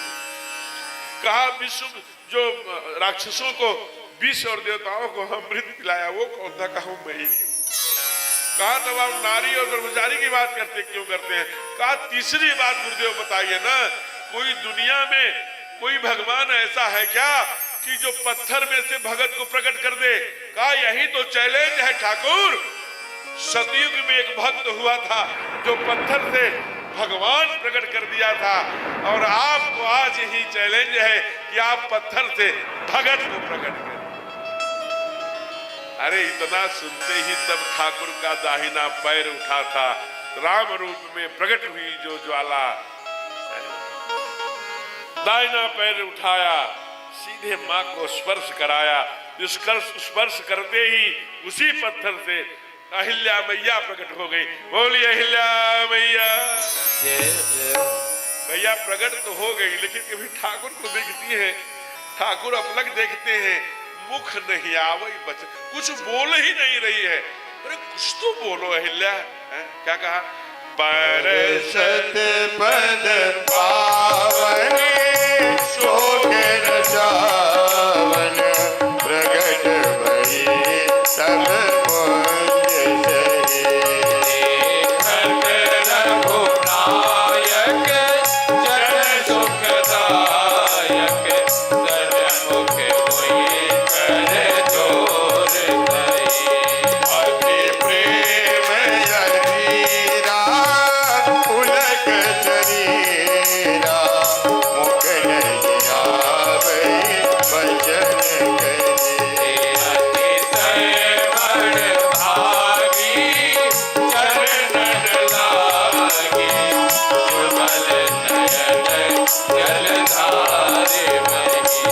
राजा राम राम राम राजा राम राम राम राजा राम राम राम राजा राम राम राम। प्रभु तेरी शरण प्रभु तेरी शरण प्रभु तेरी शरण प्रभु तेरी शरण। राजा राम राम राम राजा राम राम राम राजा राम राम राम राजा राम राम राम। प्रभु तेरी शरण प्रभु तेरी शरण प्रभु तेरी शरण प्रभु तेरी शरण। परसद पद पावन शोक न सामन प्रगट भई तप पुंज सही हो। है एकदम तप के समान दिखाई दे रही है, बार बार प्रभु चरणों में पड़ती है। अति प्रेम अधीरा पुलक शरीरा मुख नहीं आवई बचन कही। अयुगल नयन जल, दोनों आंखों से जलधार बही है। अहिल्या कुछ तो बोल। तब बोली, बहुत बार कहने पर बोली है। क्या बोली है? अरे हमारे पति जो करे हैं ना वो बहुत बढ़िया करे। अरे ठाकुर जी ने जो पत्थर से तो नारी मैं बना रहा हूं, और कह रहे हमारी पति जी ने जो कहा वो बहुत अच्छा किया। क्या बोली अहिल्या जानते हैं आप? मुनि श्राप जो दीन्हा अति भल कीन्हा परम अनुग्रह में माना देखे भव भय मोचन भव भय मोचन यह लाभ शंकर जाना। जो शंकर रिद्ध सिद्धियां अष्ट सारे ऋषि जन्म जन्म मुनि जतन कराही अंत राम कही आवत नहीं। मैं थोड़े से अपने पति के श्राप के कारण वो काम हमें कितने जल्दी सुलभ हो गया। कहा धन्य हो अहिल्य, चिंता मत कर, सारे दुनिया के सामने तेरा पति तेरा त्याग किया है, आज पूरे दुनिया के सामने तेरा हाथ पकड़ कर ले जाएगा। आज इसे ठाकुर छू दे उसे दुनिया में कौन अपवित्र कहेगा जी? सीधे गौतम जी आए, मैया को लिया, गई पति संग आनंद भरी, आनंद से भरी हुई उनके विमान पर बैठ करके पति के लोग गई। बोली अहिल्या मैया की जय। प्रभु ने अहिल्या का उद्धार त्रेता में कर दिया मेरे प्यारे। वो चाहे मैं हूं चाहे आप हो, हमें तो प्रभु ने अवलंबन पकड़ा दिया। दो चार दोहे चौपाई रट करके उन्हीं का गान गाने लगा। ये चैत्र का महीना है, आपसे भी निवेदन है, इसी महीने में ठाकुर आते हैं। हे प्रभु आप भी कहिए, हे प्रभु आपकी हमारे ऊपर बड़ी कृपा है जो मनुष्य रूप में हमें यहाँ पृथ्वी पर भेजा है। अब आप जैसे अहिल्या का उद्धार किया, शरणागति करी, आज से ही आप ठाकुर जी का क्या नाम हो गया? हम लोग गाते हैं रघुपति राघव राजा राम, पतित पावन सीताराम। बोलिए पतित पावन सरकार की जय हो। हे पतितों को पावन करने वाले, हमारा नंबर कब आएगा? प्रभु हम भी शरणागत हैं, सोई कार करो तो जाने। प्रभु हम भी शरणागत हैं, सोई कार करो तो जाने। प्रभु हमें पतित से पावन सरकार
भक्ति भाव से आते प्रेमी जन तुम हो भाते तुम भक्ति भाव से आते कलुष हृदय से कलुषित कलुष हृदय से कलुषित उपचार करो तो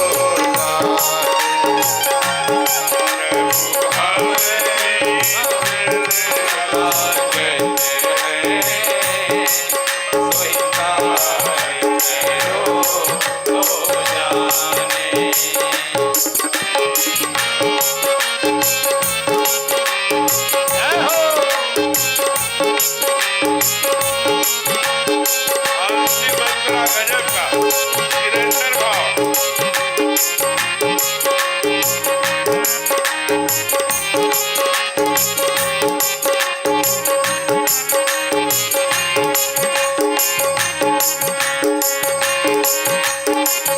पावे और कैसे सुनावे अगणित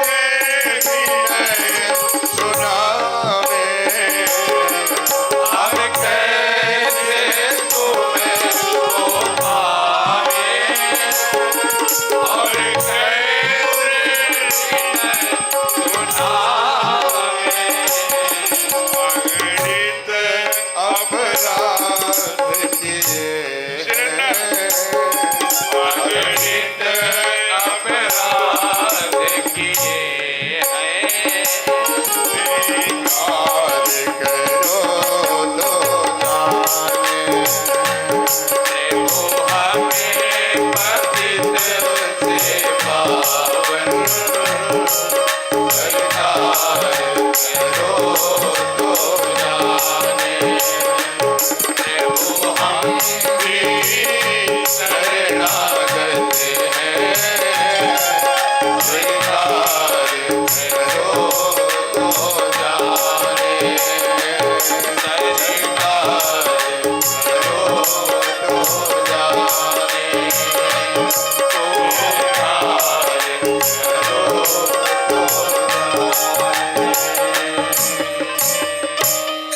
प्रेम से बोलिए भक्तवत्सल भगवान की जय हो अंत में भगत कहता है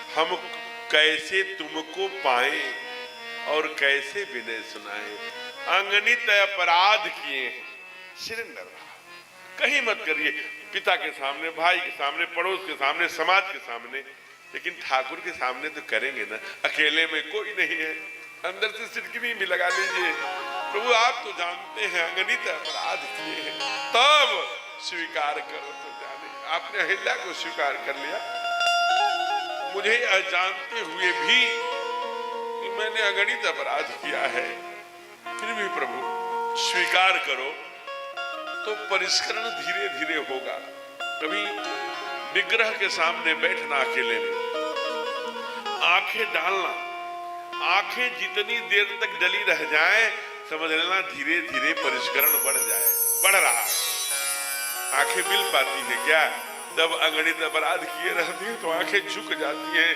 वो तो तीनों लोगों का ठाकुर है ना उसके सामने कैसे आंखें मिलेंगी वो तो हम जानते हैं वो भी जानता है कि क्या क्या किए हैं इसलिए धीरे धीरे धीरे धीरे प्रभु हम भी शरणागत हैं इस भाव को किया और आगे बड़ा अच्छा प्रसंग छेड़ दिया बाबा ने क्या राम सिया राम सिया राम जय जय राम राम सिया राम जय जय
आज कथा हम लोगों ने इसीलिए 3:15 बजे तक प्रारंभ करने का संकल्प लेकर के आए थे और 6:30 बजे तक समापन हो जाए ऐसा प्रयत्न, इसलिए यहाँ से कथा थोड़ी गति लेगी। विवाह आज संपन्न कराएं, जैसे कल हम लोग अवध में सुंदर प्रसंग केवट का, भरत का, सेवरी का, हनुमान जी महाराज का, क्योंकि 7 दिन की ही कथा है, राम कथा बिना 9 दिन की नहीं होती। और कुछ यहाँ समय भी कम मिला, इसलिए 1-2 दिन आइए 20-30 मिनट और 35 मिनट थोड़ी चर्चा करते हैं।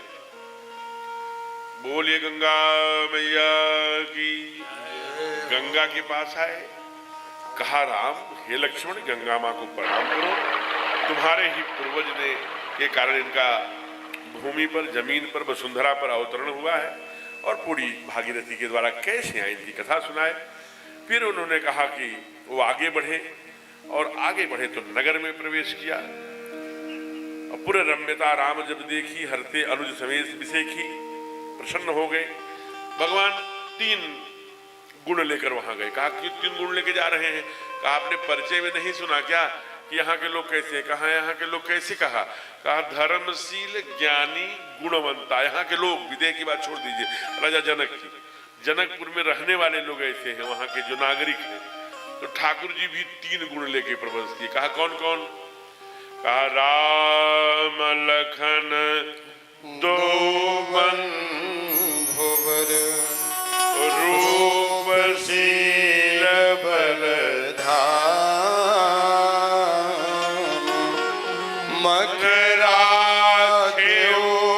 सब साके जग, जीते असुर संग्राम। आगे रूपशील बलधाम ने लेके क्या करोगे बताओ? आप बल से आसुरी शक्तियों का नाश करूंगा। अच्छा, सील से ठाकुर? कहा सील से साधु संत महात्माओं गुरुजनों का आशीर्वाद लूंगा।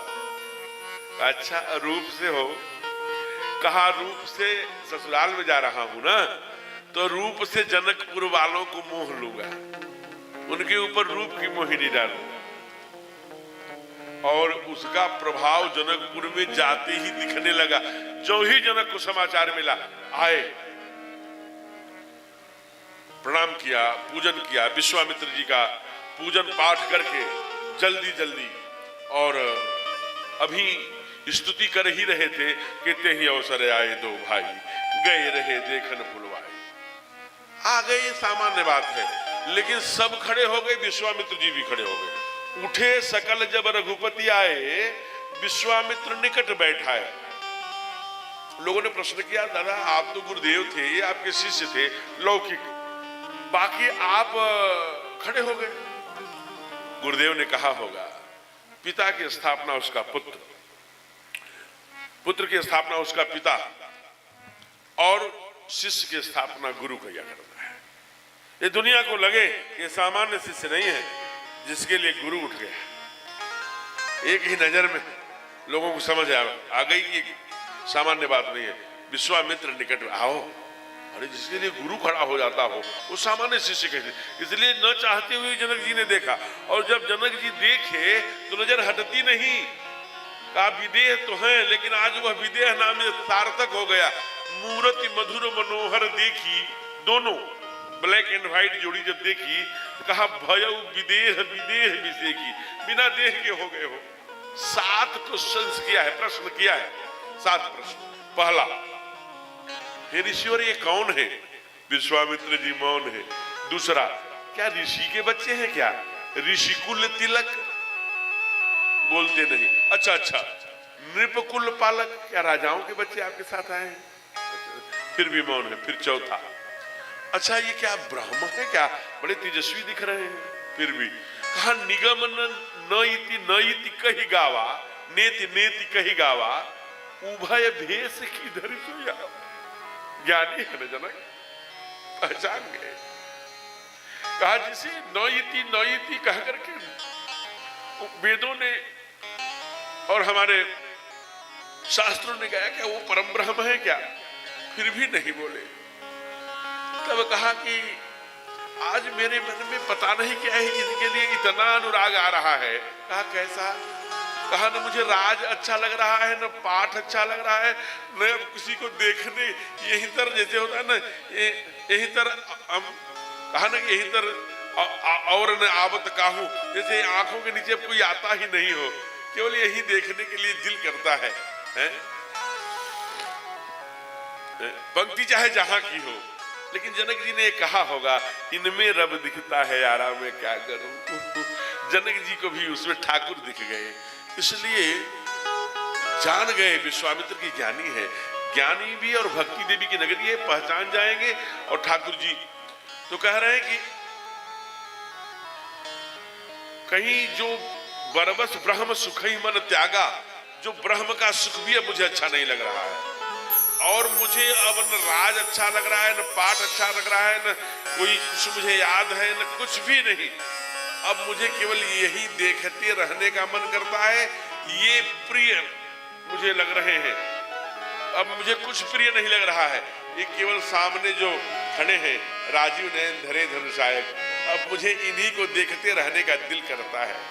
तब विश्वामित्र जी बोले, हे राजा, केवल तेरे को प्रिय नहीं लगते, का फिर ये प्रिय सब जहाँ लगे प्राणी, ये प्रिय सब जहाँ लगे प्राणी, मन मूछ काहि राम सो निवानी, भूत काहि राम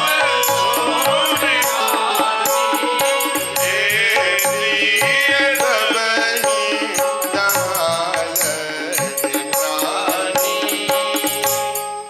भगवान को लगा ये क्या कर रहे हैं, हम इतना आवरण डालते जाते हैं, आवरण डालते जाते हैं, दुनिया ये न जाने कि मैं ब्रह्म हूं, मैं एक मर्यादा पुरुषोत्तम बनकर दुनिया को राह दिखाने आया हूं। ठाकुर को रावण को मारने थोड़ी आए, हमको लाइफ स्टाइल जीवन जीने की कला सिखाने आए। इसलिए कहा मैं आवरण डाल रहा हूं, एक महापुरुष बनकर के समाज में स्थापित होना चाहता हूं, और आप बता दिए कि ये कण कण को प्रिय लगने वाले ब्रह्म है। कहा ठाकुर मैं तेरा गुरु हूं, नीचे की चौपाई पढ़। क्या क्या कर दिया? गोकुल मणि दशरथ के जाए, रघुकुल मणि दशरथ के जाए, मम हित लागी नरेश पठाए, मम हित लागे नरेश पठाए, हे प्रिय सबहि जहाँ लगे प्राणी, ये प्रिय सबहि जहाँ लगे प्राणी। कहा रघुकुल मन दशरथ के जाए, ये अपने से प्रकट वगट नहीं, दशरथ ने जन्म आया है इन्हें, उन्हीं के जाता है।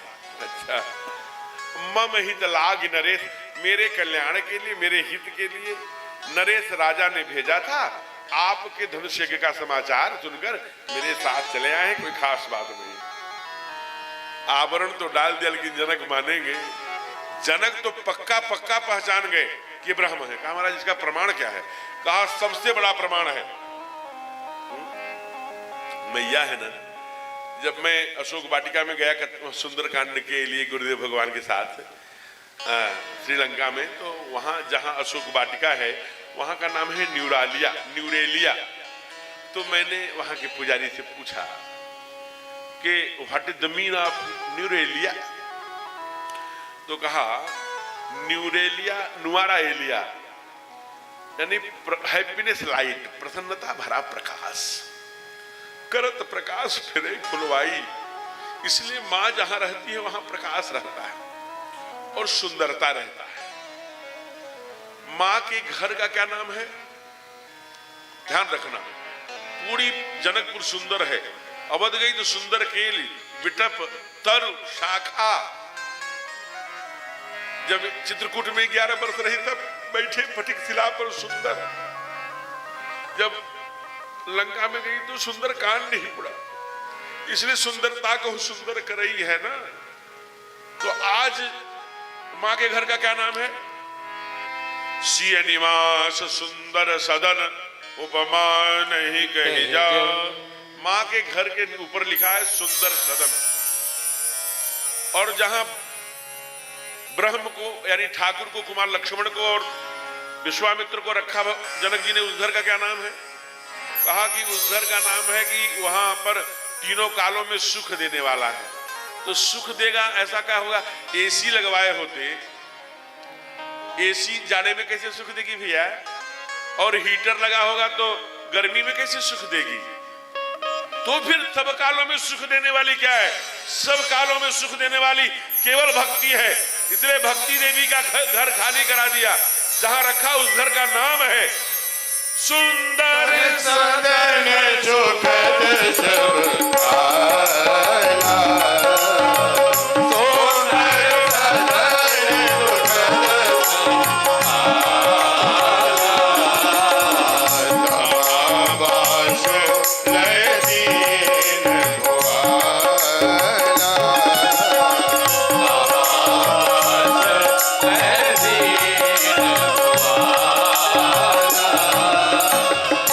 यस्यामिनी सुखम प्राप्त। कहा कि आठों यामी 24 घंटा जो सुख देने वाली है केवल भक्ति ही है जो सुख। इसलिए बाबा ने लिखा कि माँ के घर का नाम सुंदर, सिय निवास सुंदर सदन। और जहां ठाकुर को रखा सुंदर सदन सकल सब काला। भक्ति देवी का ही फ्लैट खाली करा के उसमें रखवा दिया। और विश्राम हुए। जब विश्राम करने के लिए गुरुदेव गए तो शिष्य गए उनके पैर दबाने। दोनों गए तो भगवान ने कहा, विश्वामित्र जी ने ऐसे नहीं गए और दबाने लगे और तो बंद करो, बस इंतजार ही कर रहे थे कि बंद करो, बस छोड़े और चल पड़े। ऐसा नहीं, ऐसे शिष्य नहीं थे। वो बार बार कहते थे, जाओ सो जाओ। अब दोनों भाई सो जाओ, बहुत हो गया। बार बार मुनि आज्ञा दीनी, बार बार मुनि आज्ञा दीनी। रघुवर जाए। अभी लखन नहीं सोए, केवल ठाकुर सोए। फिर आ गए राघव, लक्ष्मण भी पैर दबा रहे हैं। सबसे पहले गुरु सो गए, फिर भैया सो रहे हैं। तब भैया भी कह रहे हैं, बार बार कह सोवहु ताता। हे तात सो जाओ, बहुत हो गया, रात जा रही है, जल्दी उठना है बेटे, सो। तब कुमार लक्ष्मण सोए होंगे। देखिए, सोए सबसे पहले गुरुवर, उसके बाद ठाकुर, उसके बाद कुमार लक्ष्मण। लेकिन जगा कौन? जो सबसे बाद में सोया था। उठे लखन निशि विगत सुनी। अरुण शिखा धुनिका। गुरु ते पहिले जगतपति। जागे राम सुजान। गुरु शिष्य वही है जो गुरु के पहले उठे। अगर गुरु के बाद उठ रहा है तो गुरु घंटाल है? और दुर्भाग्य है, मैं अपनी बात नहीं कर रहा हूं, लेकिन आजकल शिष्य परंपरा में गुरु बेचारा 4 बजे से घंटा बजा करके और मॉर्निंग वॉक करके, व्यायाम करके, सूर्य नमस्कार, संध्या करते रहते हैं। तब शिष्य उनके सामने प्रकट हो, थोड़ा सा कष्टप्रद है। इस ओर हम लोग को सोचना चाहिए। आगे बड़ा सुंदर दृश्य कह रहे हैं। अब देखिए, जाना तो ठाकुर को है, लेकिन अपने ऊपर कुमार लक्ष्मण आगे ले लेते हैं हर चीजें, क्योंकि रघुपति कीरत विमल पताका दंड समान भयो। दंड की सौंदर्यता उसके कठोरता पर है, ध्वज की सौंदर्यता विशेषता उसकी कोमलता पर है।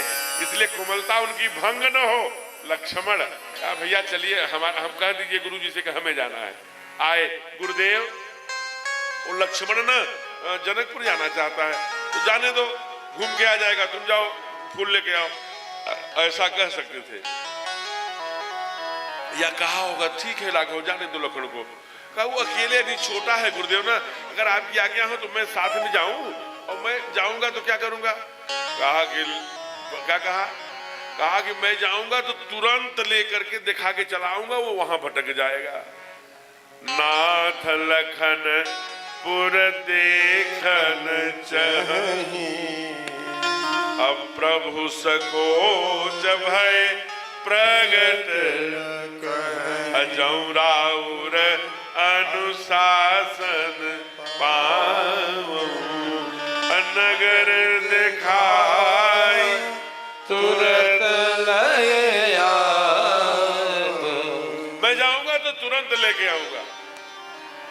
अब ये विश्वामित्र जी ने पहले ही कह दिया कि तुम सुंदर रूप क्या करोगे, जनकपुर वालों को मोहित करेंगे, इसलिए कहा जाहु देखी आवहु नगर सुख निधान दो भाई, करहु सुफल सबके नयन, सुंदर बदन देखा। जाओ, सारी आंखें तरस रही। प्रभु जब जनकपुर की गलियों में विचरण करने लगे, बाबा लिखते हैं जुवती ने भवन झरोखा इलाका। एक मैया ने कहा देखे महाराज जी, ये है बहुओं का। हमने क्या कहा, उस जमाने में भी बहुएं बेचारी नीचे आके नहीं देख पाई ठाकुर जी को, झरोखे से देख रही हैं, इतना सास का शासन है। एक ने तो मुझसे कहा कि सास माने जानते हैं क्या होता है? हमने कहा हाँ मां मैं जानता हूं। कहा क्या होता है? कहा बहुत टाई टाई टाई करते हैं। बताइए सास माने क्या होता है? हमने कहा पत्नी के माँ को या पति को माँ को सास कहते हैं। कहा कुछ नहीं जानते। सास उसे कहते हैं जिसे देखकर बहू की सांस नीचे की नीचे ऊपर की ऊपर रह जाए, वो सांस जो सांस न लेने दे। लेकिन वहां कैसी है? कहा वो जो युवती ने भवन झरोखे लाके निर्गई राम रूप, वो भी चली आई और ऊपर से पुष्पों की वर्षा कर रही हैं। और क्या गा रही हैं? क्या गा रही हैं?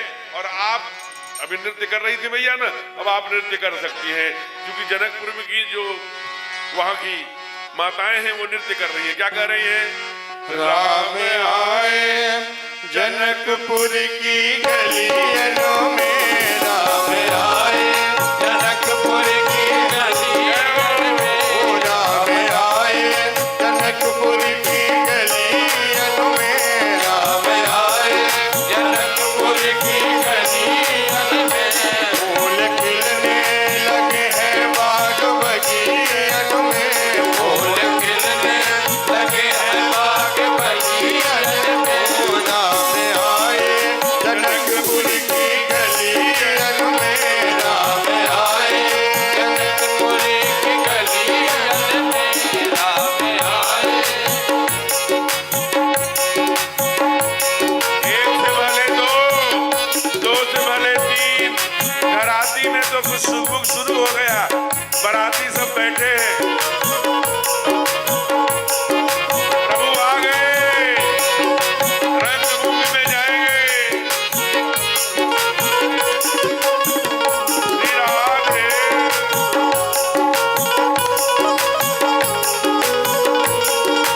जय हो।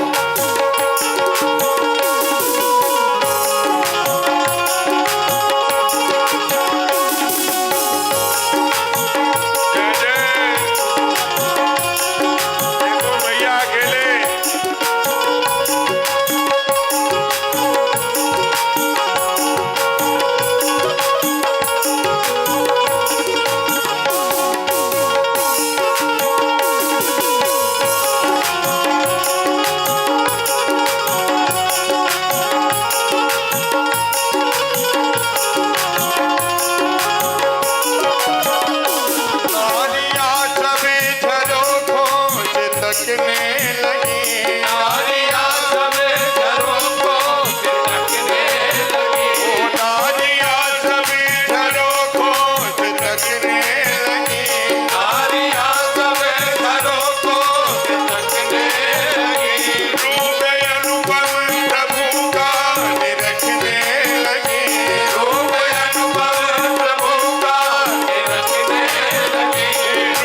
जोड़ी सरकार की जय हो। दोनों भाई वापस आए। भगवान ने पुष्प लेने के लिए भेजा। वहां माँ से मुलाकात हुई। फिर माँ को सुन सी सत्य आशीष हमारी, पूजे ही मनोकामना तुम्हारी, ये आशीर्वाद मिला। इधर विश्वामित्र जी के चरणों में दोनों भाई पड़ गए। कुमार लक्ष्मण चूंकि जियों के आचार्य हैं, कहा भैया हमने सुना है मैया जब गिरजा पूजन के लिए गई थी तो उनको सुन सी सत्य आशीष कह करके आशीर्वाद माँ ने दिया था। फुलवारी का प्रसंग चूंकि 2 घंटे का है, इसलिए फुलवारी का प्रसंग मैं यही छोड़ रहा हूँ, विवाह की ओर बढ़ रहा हूँ। फिर कहा कि ब्राह्मण का आशीर्वाद, गुरु का आशीर्वाद, आचार्य का आशीर्वाद 3 समय जरूर फलता है। कहा कब कब? कहा भोजनांते संध्यांते शिव पूजनते तथैव च, भोजन करके उठा हो, संध्या करके उठा हो, रुद्री करके उठा हो, रुद्राभिषेक उसी समय। कहा देखो गुरुजी यज्ञ कर रहे हैं, अभी संध्या कर रहे हैं, उठेंगे, संध्या करके उठे, फूल ला कर दिए ही थे। दोनों भाई पैर पर लेट गए। कहा कि अरे भाई खूब मंगल हो, आशीर्वाद चलो। नहीं नहीं वो वाला आशीर्वाद नहीं चाहिए। फिर कौन चाहिए? कहा वो आज माँ गई थी ना गौरी पूजन, तो गिरजा पूजन जन बैठाई, तो वहां माँ ने कहा था सुन सी सत्य शीश हमारी, पूजा ही मन जा ही राजो मिले सोबर साज सुंदर सामरो करुणा निधान आदि सब जानते हैं। तो ऐसा सुंदर व्याख्यान किया। इसलिए आप हमको वही आशीर्वाद दीजिए। मुस्कुराए विश्वामित्र। कहा भाई दोनों भाई अगर वही चाहते हो तो मैं वही आशीर्वाद दे रहा हूं। सुफल मनोरथ हो ही तुम्हारे, सुफल मनोरथ होए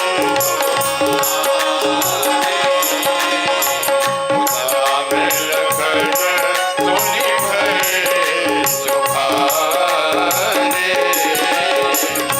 राम लखन तुनि भये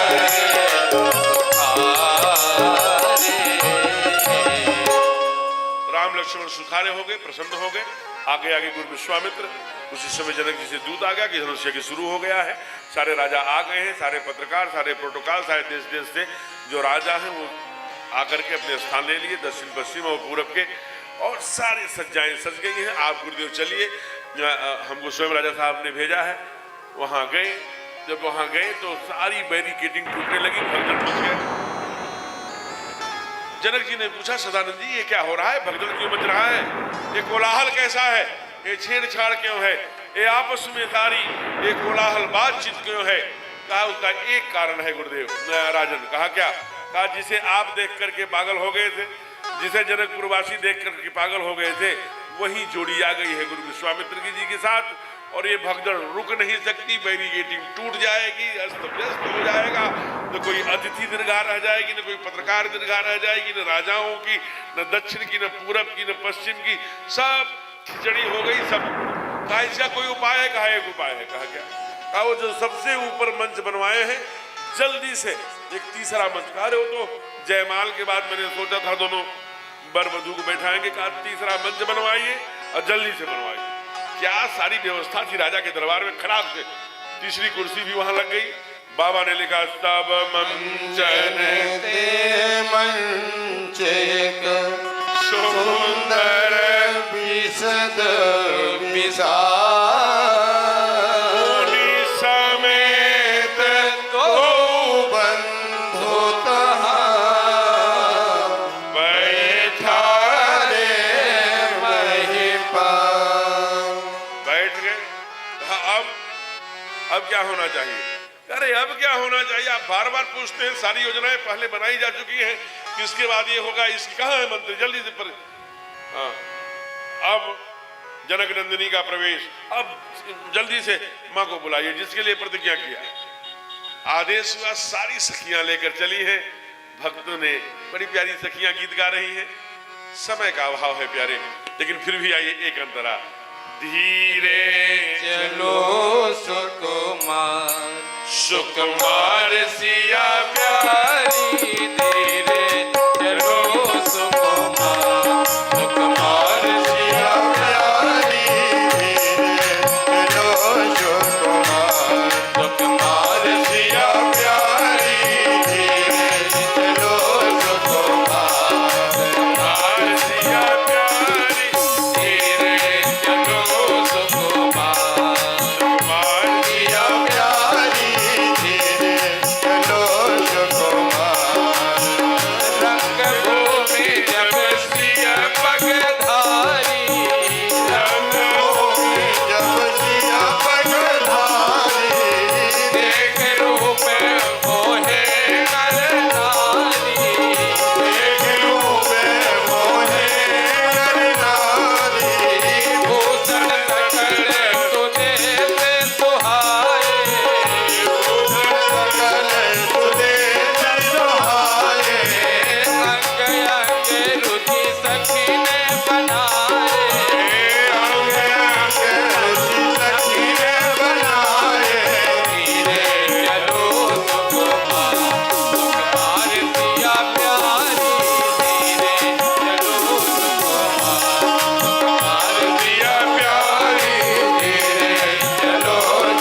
में जो माताओं के बैठने के लिए रनिवास बना है, वहां से सारे दृश्य देख सकते हैं, लेकिन कोई भी राजा रनिवास को नहीं देख सकता, ऐसी व्यवस्था है। फिर कहा अब क्या होगा गुरुदेव? कहा हमसे क्यों पूछते हो राजन, महामंत्री बताइए आगे क्या होगा। कहा आगे प्रण की घोषणा लिखा है महाराज, अब जो आपने प्रण किया है वो सारी आए प्रण जो कर हम जो सुन सारे आ गए हैं सुन के, लेकिन आपने विधिवत जो प्रण आपने ठाना है वो सबके सामने वैधानिक रूप से घोषणा नहीं हुई। अब चारण बढ़ाए निमिराज वंशों सारा उच्चारण किया, सब वंशावली बिरदावली गाए और अंत में कहा ए राजाओं निपबुज बल जीव जीव धन राहु करुण कठोर विरित सब काहु रावण बाण महावट भारे देहि धराधर कवहि सिधारे कोई पुराण को दंड कठोरा राज समाज राज दुष तोरा त्रिभुवन जय समेत वै देहि विनय विचार भजै हठ देहि विनय विचार भजै हठ देहि विनय विचार भजै हठ देहि विनय विचार भजै हठ देहि। ऐ राजाओं, यह वासी धनुष है, रावण बाणासुर जैसे योद्धा हिला भी नहीं सके, देख सरासर गवई सिधाए। वो संपूर्ण त्रिभुवन में जो जय जिसके समान कोई दूसरा नहीं है, त्रिभुवन तो जय समेत वै देहि, जो त्रिभुवन के लिए अजय है, बिना ही विचार बरई हठ तेहि, बिना विचार के ही जो भी इस पर प्रत्यंचा चढ़ाएगा और स्वयं इसका खंडन करेगा, उसके बाद बिना विचार किए उसका वर्ण वैदेही करेगी। अब इतना सुनते ही तारे राजा पुण्य पुण्य नृप कसही या कुलाही कि हम पे पहले किसी ने जाप के न तोड़ दे। एक एक ने प्रयास किया, जब किसी पे नहीं टूटा तो जो पश्चिम संस्कार वाले थे, वो पश्चिम के राजा आए थे उधर से, दसियों हजार राजाओं ने मिलकर प्रयत्न किया, उन पे भी नहीं टूटा। बाबा ने लिखा भूप सहस दस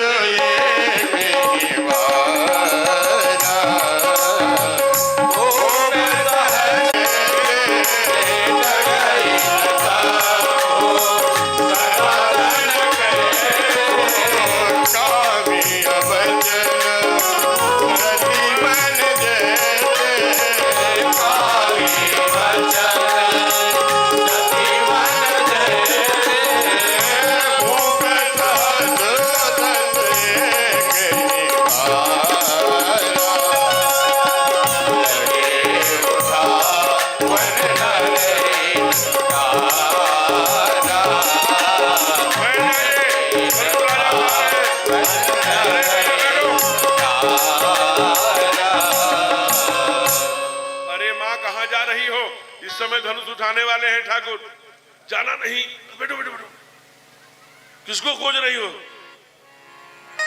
धनुष को, बैठ जाए। तो उसी समय कहा महाराज जब सारे 10,000, अब तो जनक जी एकदम निराश हो गए और मानो रोए नहीं लोगों के सामने आंसू बहाकर, लेकिन अंदर ही अंदर रो रहे हैं। गुरुदेव की तरफ देखा, गुरुदेव अब ये राजा क्यों बैठे हैं, इनको कहिए अपने घर घर को जाएं।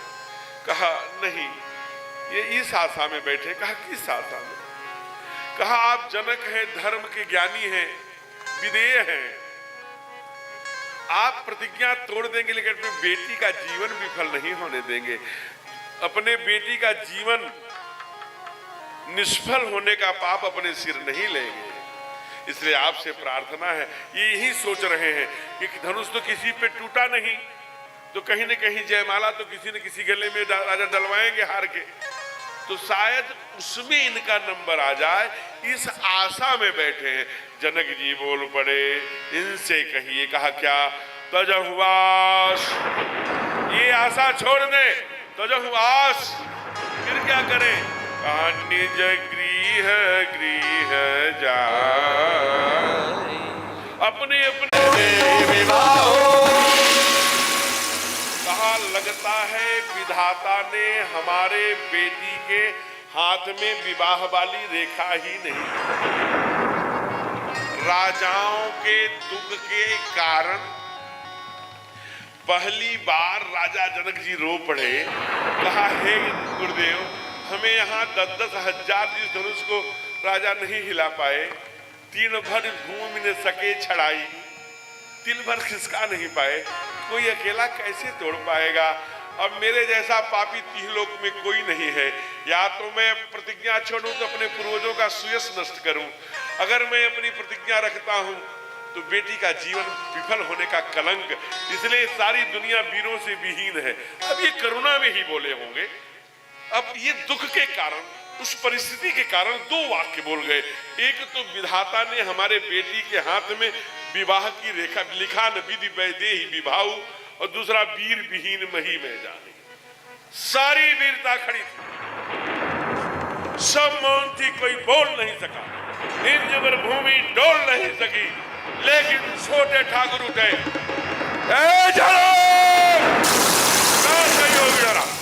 हर्रा उठी। जनक, कैसी बातें करते हैं आप? जहां रघुवंशियों में से कोई एक हो, वहां ऐसा कोई बोलने का साहस नहीं करता। जहां रघुकुल शिरोमणि राघवेंद्र सरकार स्वयं विराजमान है, वहां ये बातें आपको कहने का साहस कैसे हुआ? रघुवंश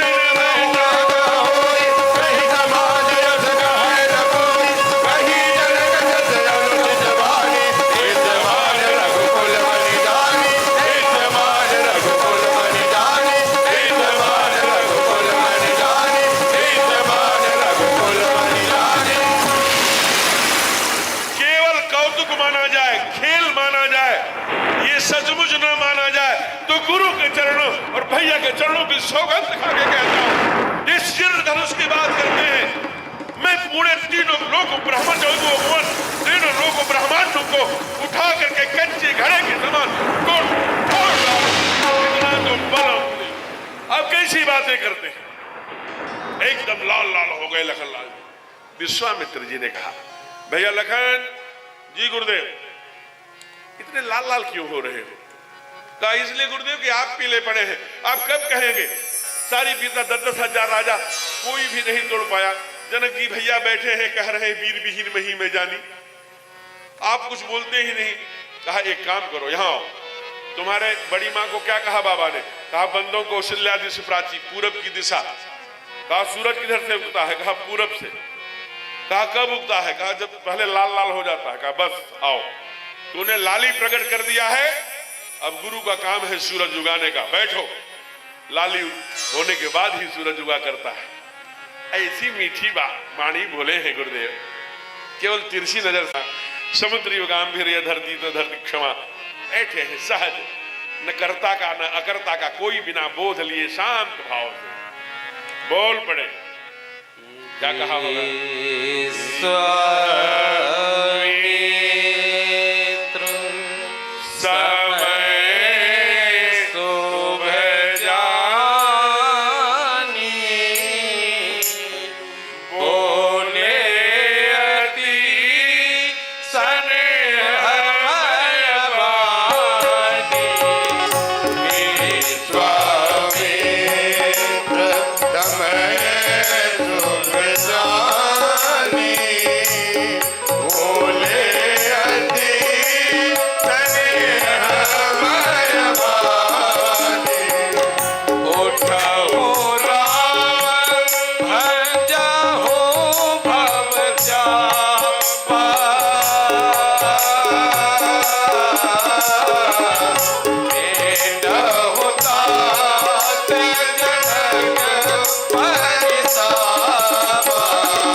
बोले यति स्नेह में, क्या बोले?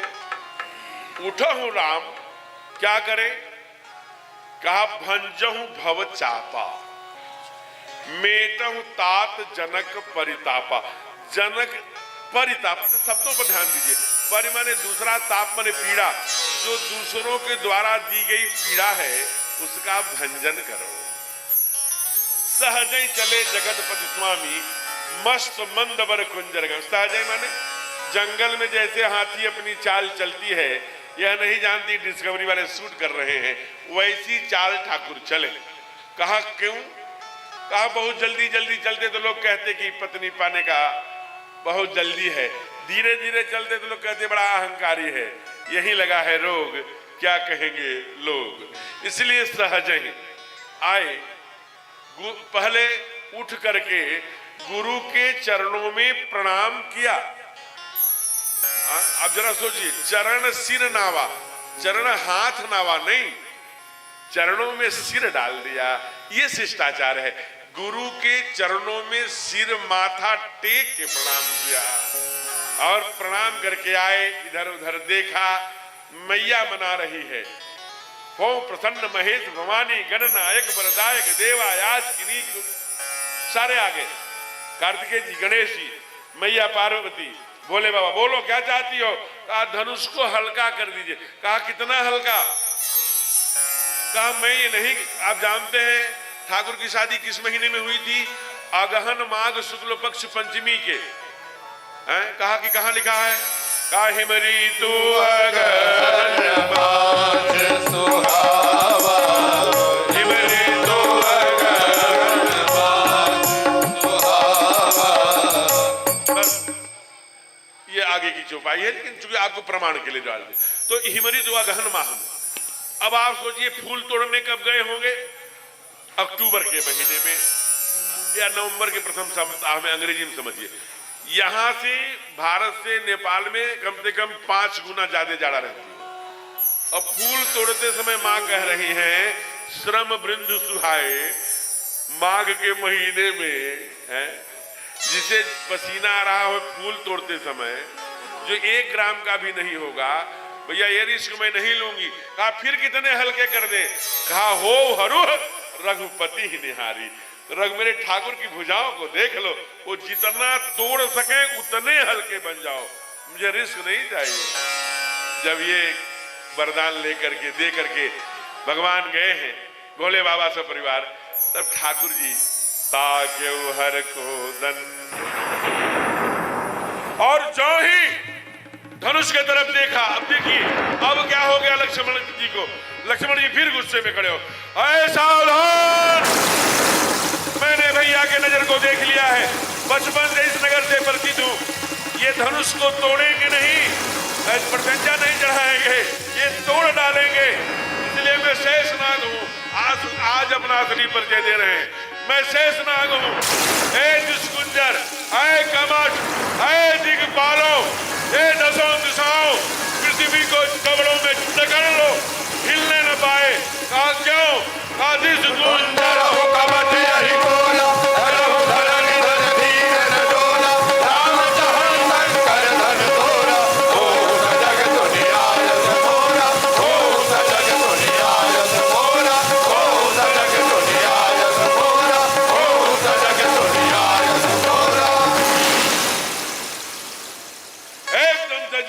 करके चिल्लाया।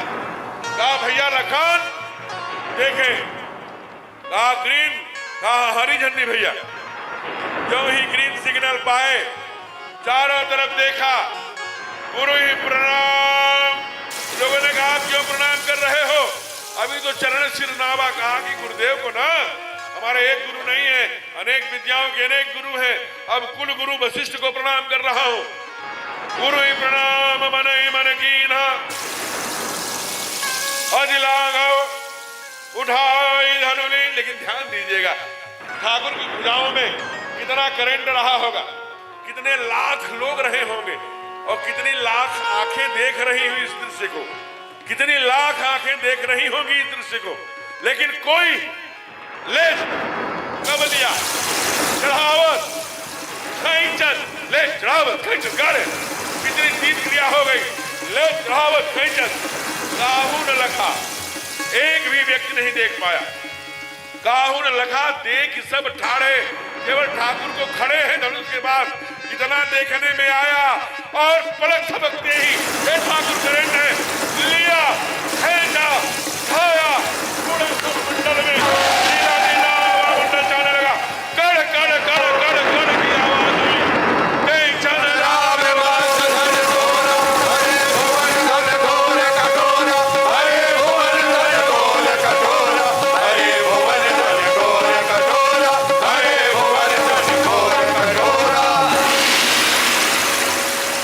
टूट गया भैया।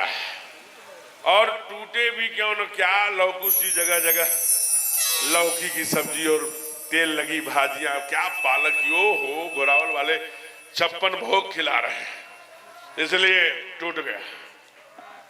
लेकिन टूटते ही एक आश्चर्य हुआ। कहा क्या महाराज?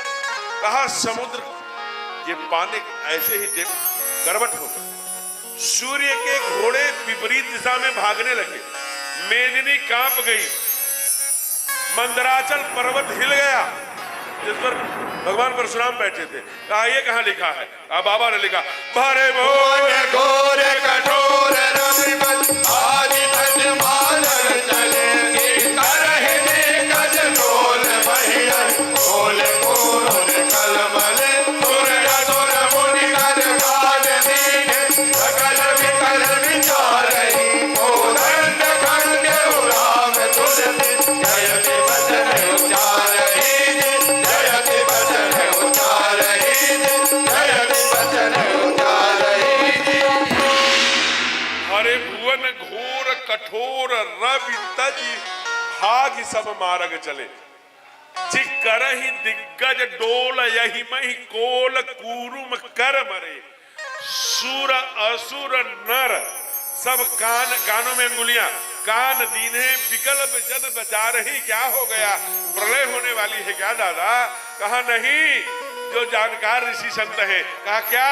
कोदंड खंडे राम, कोदंड नाम का शिव का धनुष भगवान राम ने तोड़ दिया है। कहा ऐसा? जयति वचन बोले राजा रामचंद्र सरकार की जय हो। जयत वचन उचार ही। फिर माँ ने कहा, क्या कहा हो राजस्थान जी? श्री रघुबर कोमल कमल नयन को पहनाओ जय माला, पहनाओ जय माला। श्री रघुबर कोमल कमल नयन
सारी सखियां सारे लोग माल्यार्पण के लिए पहुंचे।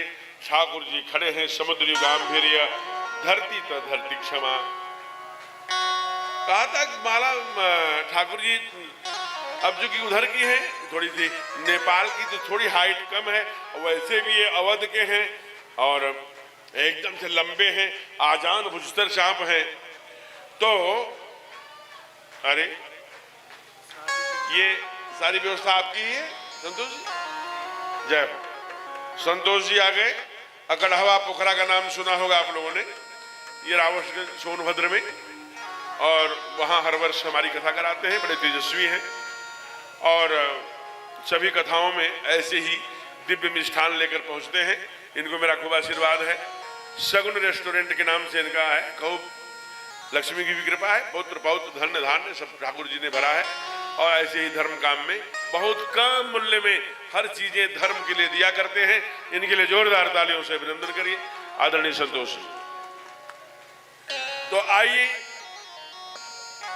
कहा जरा झुक जाइए, कहा नहीं झुकेंगे नहीं, अकेले की बात रहती तो झुक भी जाते। यहाँ पूरी दुनिया देख रही है, लोग कहेंगे कि पत्नी के सामने अभी से झुक रहा है। कहा तो फिर कैसे जयमाल डालेंगे, आप बहुत लंबे हैं, मुकुट भी लगाए हैं, कैसे करें? तो सखियों ने कहा, क्या कहा राधेश्याम जी?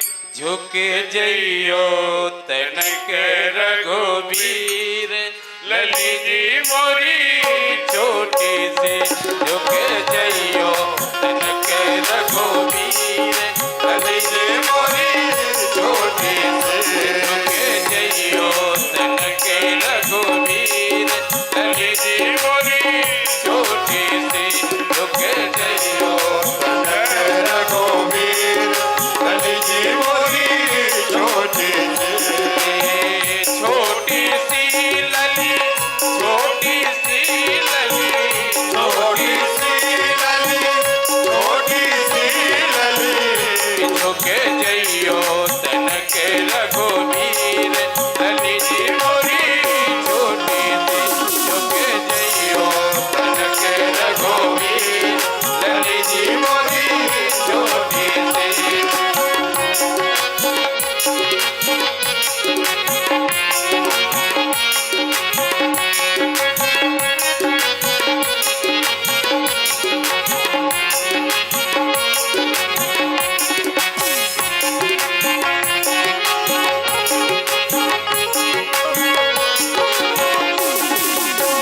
कब से खड़ी है पैर दुखन लागे, कब से खड़ी है पैर दुखन लागे। कब से खड़ी, कब से खड़ी, कब से खड़ी है पैर दुखन लागे। कब से खड़ी है पैर दुखन लागे। अब दया करोगे वीर, लली जी मोरी छोटी सी। झुके दया करोगे वीर, लली जी मोरी छोटी सी। झुके जइयो तनक रघुबीर, लली जी मोरी छोटी सी। झुके जइयो तनक रघुबीर, लली जी मोरी छोटी सी। झुके जइयो तनक रघुबीर, लली जी मोरी छोटी सी। लली जी मोरी छोटी सी, लली जी मोरी छोटी सी। सखियां गीत गा रही हैं। कुमार उधर ब्रह्मांड चाप के खड़े थे, जहां पर घुटने के बल वहीं खड़े हैं। जब लोगों ने इधर उधर देखा, कहा अरे वो गोरा वाला कहाँ है? कहा क्यों? कहा जब गोरा वाला लाल लाल होता है तभी ये ठाकुर कुछ क्रिया करते हैं, चलो उन्हीं के पास। अब कुमार तो वहां खड़े थे, गए तब भैया, हे लखन भैया आप ही कुछ उपाय करिए, ये तो झुक ही नहीं रहे हैं। अब इनको लगा कि अब मेरी पूछ शुरू हुई है, थोड़ा कॉलर सीधा किया। कहा आप लोग मेरे शरण में आई हैं क्या? कहा यही मान लो। कहा तो मैं कुछ न कुछ सोचता हूँ। लगन लाल जी को भी लगा कि चलो ससुराल में मेरी पूछ भी शुरू हो रही है। कहा आप चिंता मत करिए, जब आप लोग मेरी शरण में आई गई हैं तो मैं, माँ नहीं है, माँ तो वहीं खड़ी है, कुछ सखियां आई थी इसलिए आए, और जहां माँ खड़ी है, जहां ठाकुर जी खड़े हैं, उसी बीच में लेट गए। और एक सखी ने कहा वाह वाह वाह वाह, कितना सुंदर जोड़ा है। एक भैया सीनाता ने खड़ा है और एक भैया चरणों में पड़ा है। और तुरंत राघव ने कहा क्या? अरे लखन नीचे बेटा, वहां क्यों पड़े हो? कहा कि भगवान ने इसीलिए पड़े हैं कि अब आप दोनों लोग माता पिता हमें मिल गए। अरे रो रो रो रो, नीचे झुके जो ही तब सियमाल राम और अब क्या हो गए? बोलिए सियावर रामचंद्र की जय हो। आप सभी को मैया जानकी के और राघव सरकार के विवाह की ढेर सारी मंगल कामनाएं।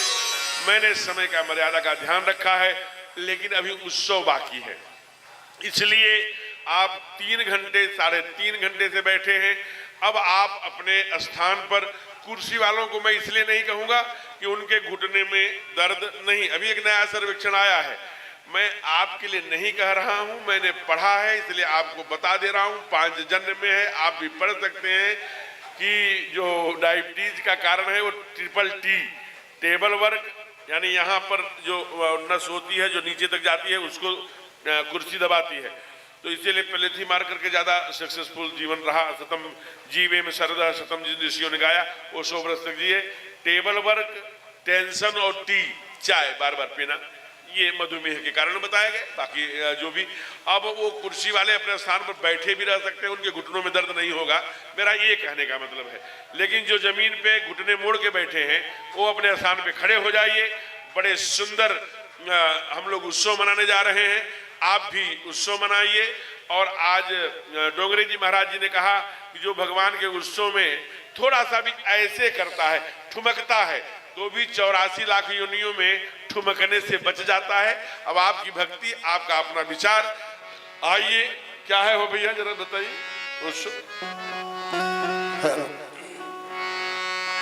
कि जोड़ी का जवाब नहीं, कि जोड़ी का जवाब नहीं,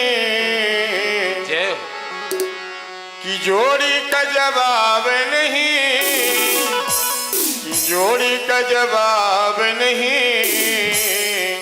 दूल्हा दूल्हा दूल्हा दूल्हा दूल्हा दूल्हा दूल्हा दूल्हा दूल्हा बने हैं श्री राम, की जोड़ी का जवाब नहीं। दूल्हा बने हैं श्री राम, की जोड़ी का जवाब नहीं। की जोड़ी का जवाब नहीं। जय हो, जोड़ी का जवाब नहीं। जय हो, की जोड़ी का जवाब नहीं। जय हो, की जोड़ी का जवाब नहीं। दूल्हा दूल्हा दूल्हा दूल्हा दूल्हा बने हैं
श्री राम, जोड़ी का जवाब नहीं। दूल्हा बने हैं श्री राम, जोड़ी का जवाब नहीं। जय हो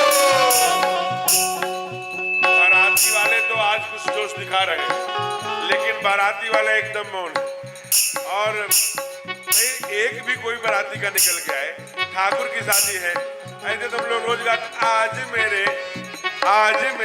लेकिन आज मेरे बाप तुम्हें वो माता जगता तुम्हें।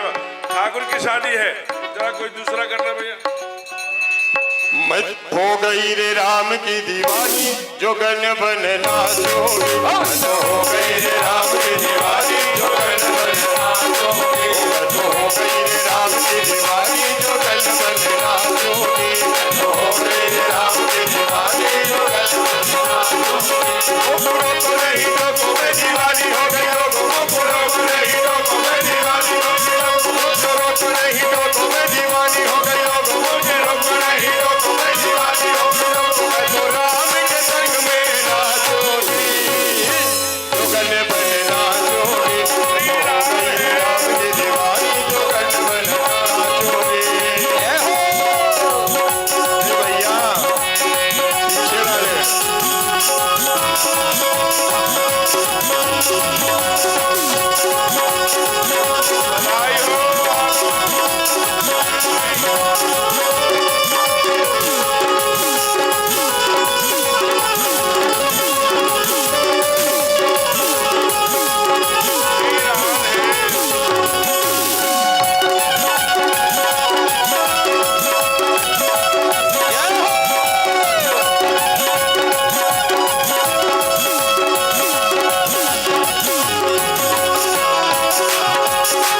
तो हो गई रे, मैं तो हो गई रे, मैं तो हो गई रे राम की दीवानी जो गन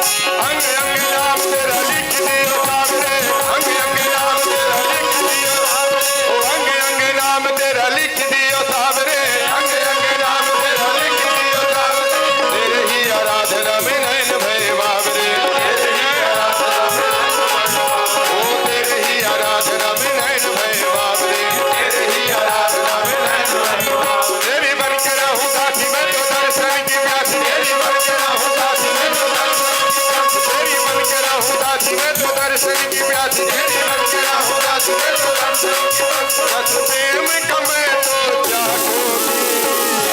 ऐसे नहीं भैया, आनंद नहीं आ रहा। पीछे वाले बाबू अपनी शादी में खूब ठुमका लगा रहे हो, ठाकुर जी की शादी में ऐसे खड़े हो, और आगे आ जाइए, और आगे आइए। सभी लोग हाथ ऊपर कर लीजिए अपने, सभी लोग। भैया जो करे शर्म उसके फूटे करम, तो भैया शर्म मत करो। ठाकुर जी के दरबार में बड़े जोर ठुमका लगाइए। जो सामने जो है जैकेट वाले बाबू टोपी लगाए, हाँ वो थोड़ा हाथ ऊपर करके, ओ मैं तो हो गई रे, ओ मैं तो हो गई रे राम की दीवानी चौगन बन नाचो, मैं तो हो गई रे राम की दीवानी चौगन बन नाचो, मैं तो हो गई रे राम की दीवानी चौगन बन नाचोगे, मैं तो हो गई रे राम की दीवानी चौगन बन नाचोगे, ओ तन मन धन सर सब तो प्यार पर, तन मन धन सर सब तो प्यार पर, तन मन धन सर सब तो प्यार पर, तन मन धन सर सब तो प्यार पर, तेरे ही आराधना में नैन भय बाबरे, तेरे ही आराधना में नैन भय बाबरे, हरि हरि गाते गाते प्रभु को समर्पण, हरि हरि गाते गाते प्रभु को समर्पण, हरि हरि गाते गाते प्रभु को समर्पण, हरि हरि गाते गाते प्रभु को समर्पण, तेरी आरती उतारो तेरी छवि को निहारो, तेरी आरती उतारो तेरी छवि को निहारो, तेरी आरती उतारो तेरी छवि को निहारो, तेरी आरती उतारो तेरी छवि को निहारो, अब मन मंदिर में नाचोगे, जोगन बन नाचोगे, मैं तो हो गई रे राम की दीवानी जोगन बन नाचोगे, मैं तो हो गई रे राम की दीवानी जोगन बन नाचोगे, जय हो।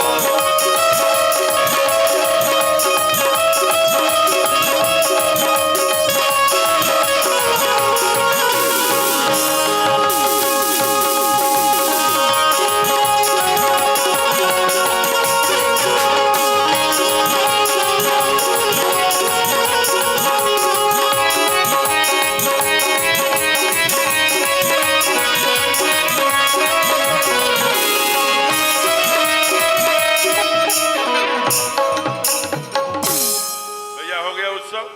अब आनंद से आप लोग अपने स्थान पर बैठ जाइए और आप लोग यहीं खड़े रहिए, कोई बात नहीं। अब स्तुति गाइए। हे ईश सब सुखी हो, कोई न हो दुखारी, सब हो निरोग भगवन, धन धान्य के भंडारी, सब भद्र भाव देखे, सन्मार्ग के पथिक हो, दुखिया न कोई होवे, सृष्टि में प्राणधारी, हे ईश सब सुखी हो, कोई न हो दुखारी, सुखी बसे संसार सब, दुखिया रहे न कोई, अभिलाषा हम सबकी भगवन पूरी हो, विद्या बुद्धि तेज बल सबके भीतर हो, बोध बोध धन दान से वंचित रहे न हो, आपकी भक्ति प्रेम से मन होए भरपूर, आपकी भक्ति प्रेम से मन होए भरपूर,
देहु श्री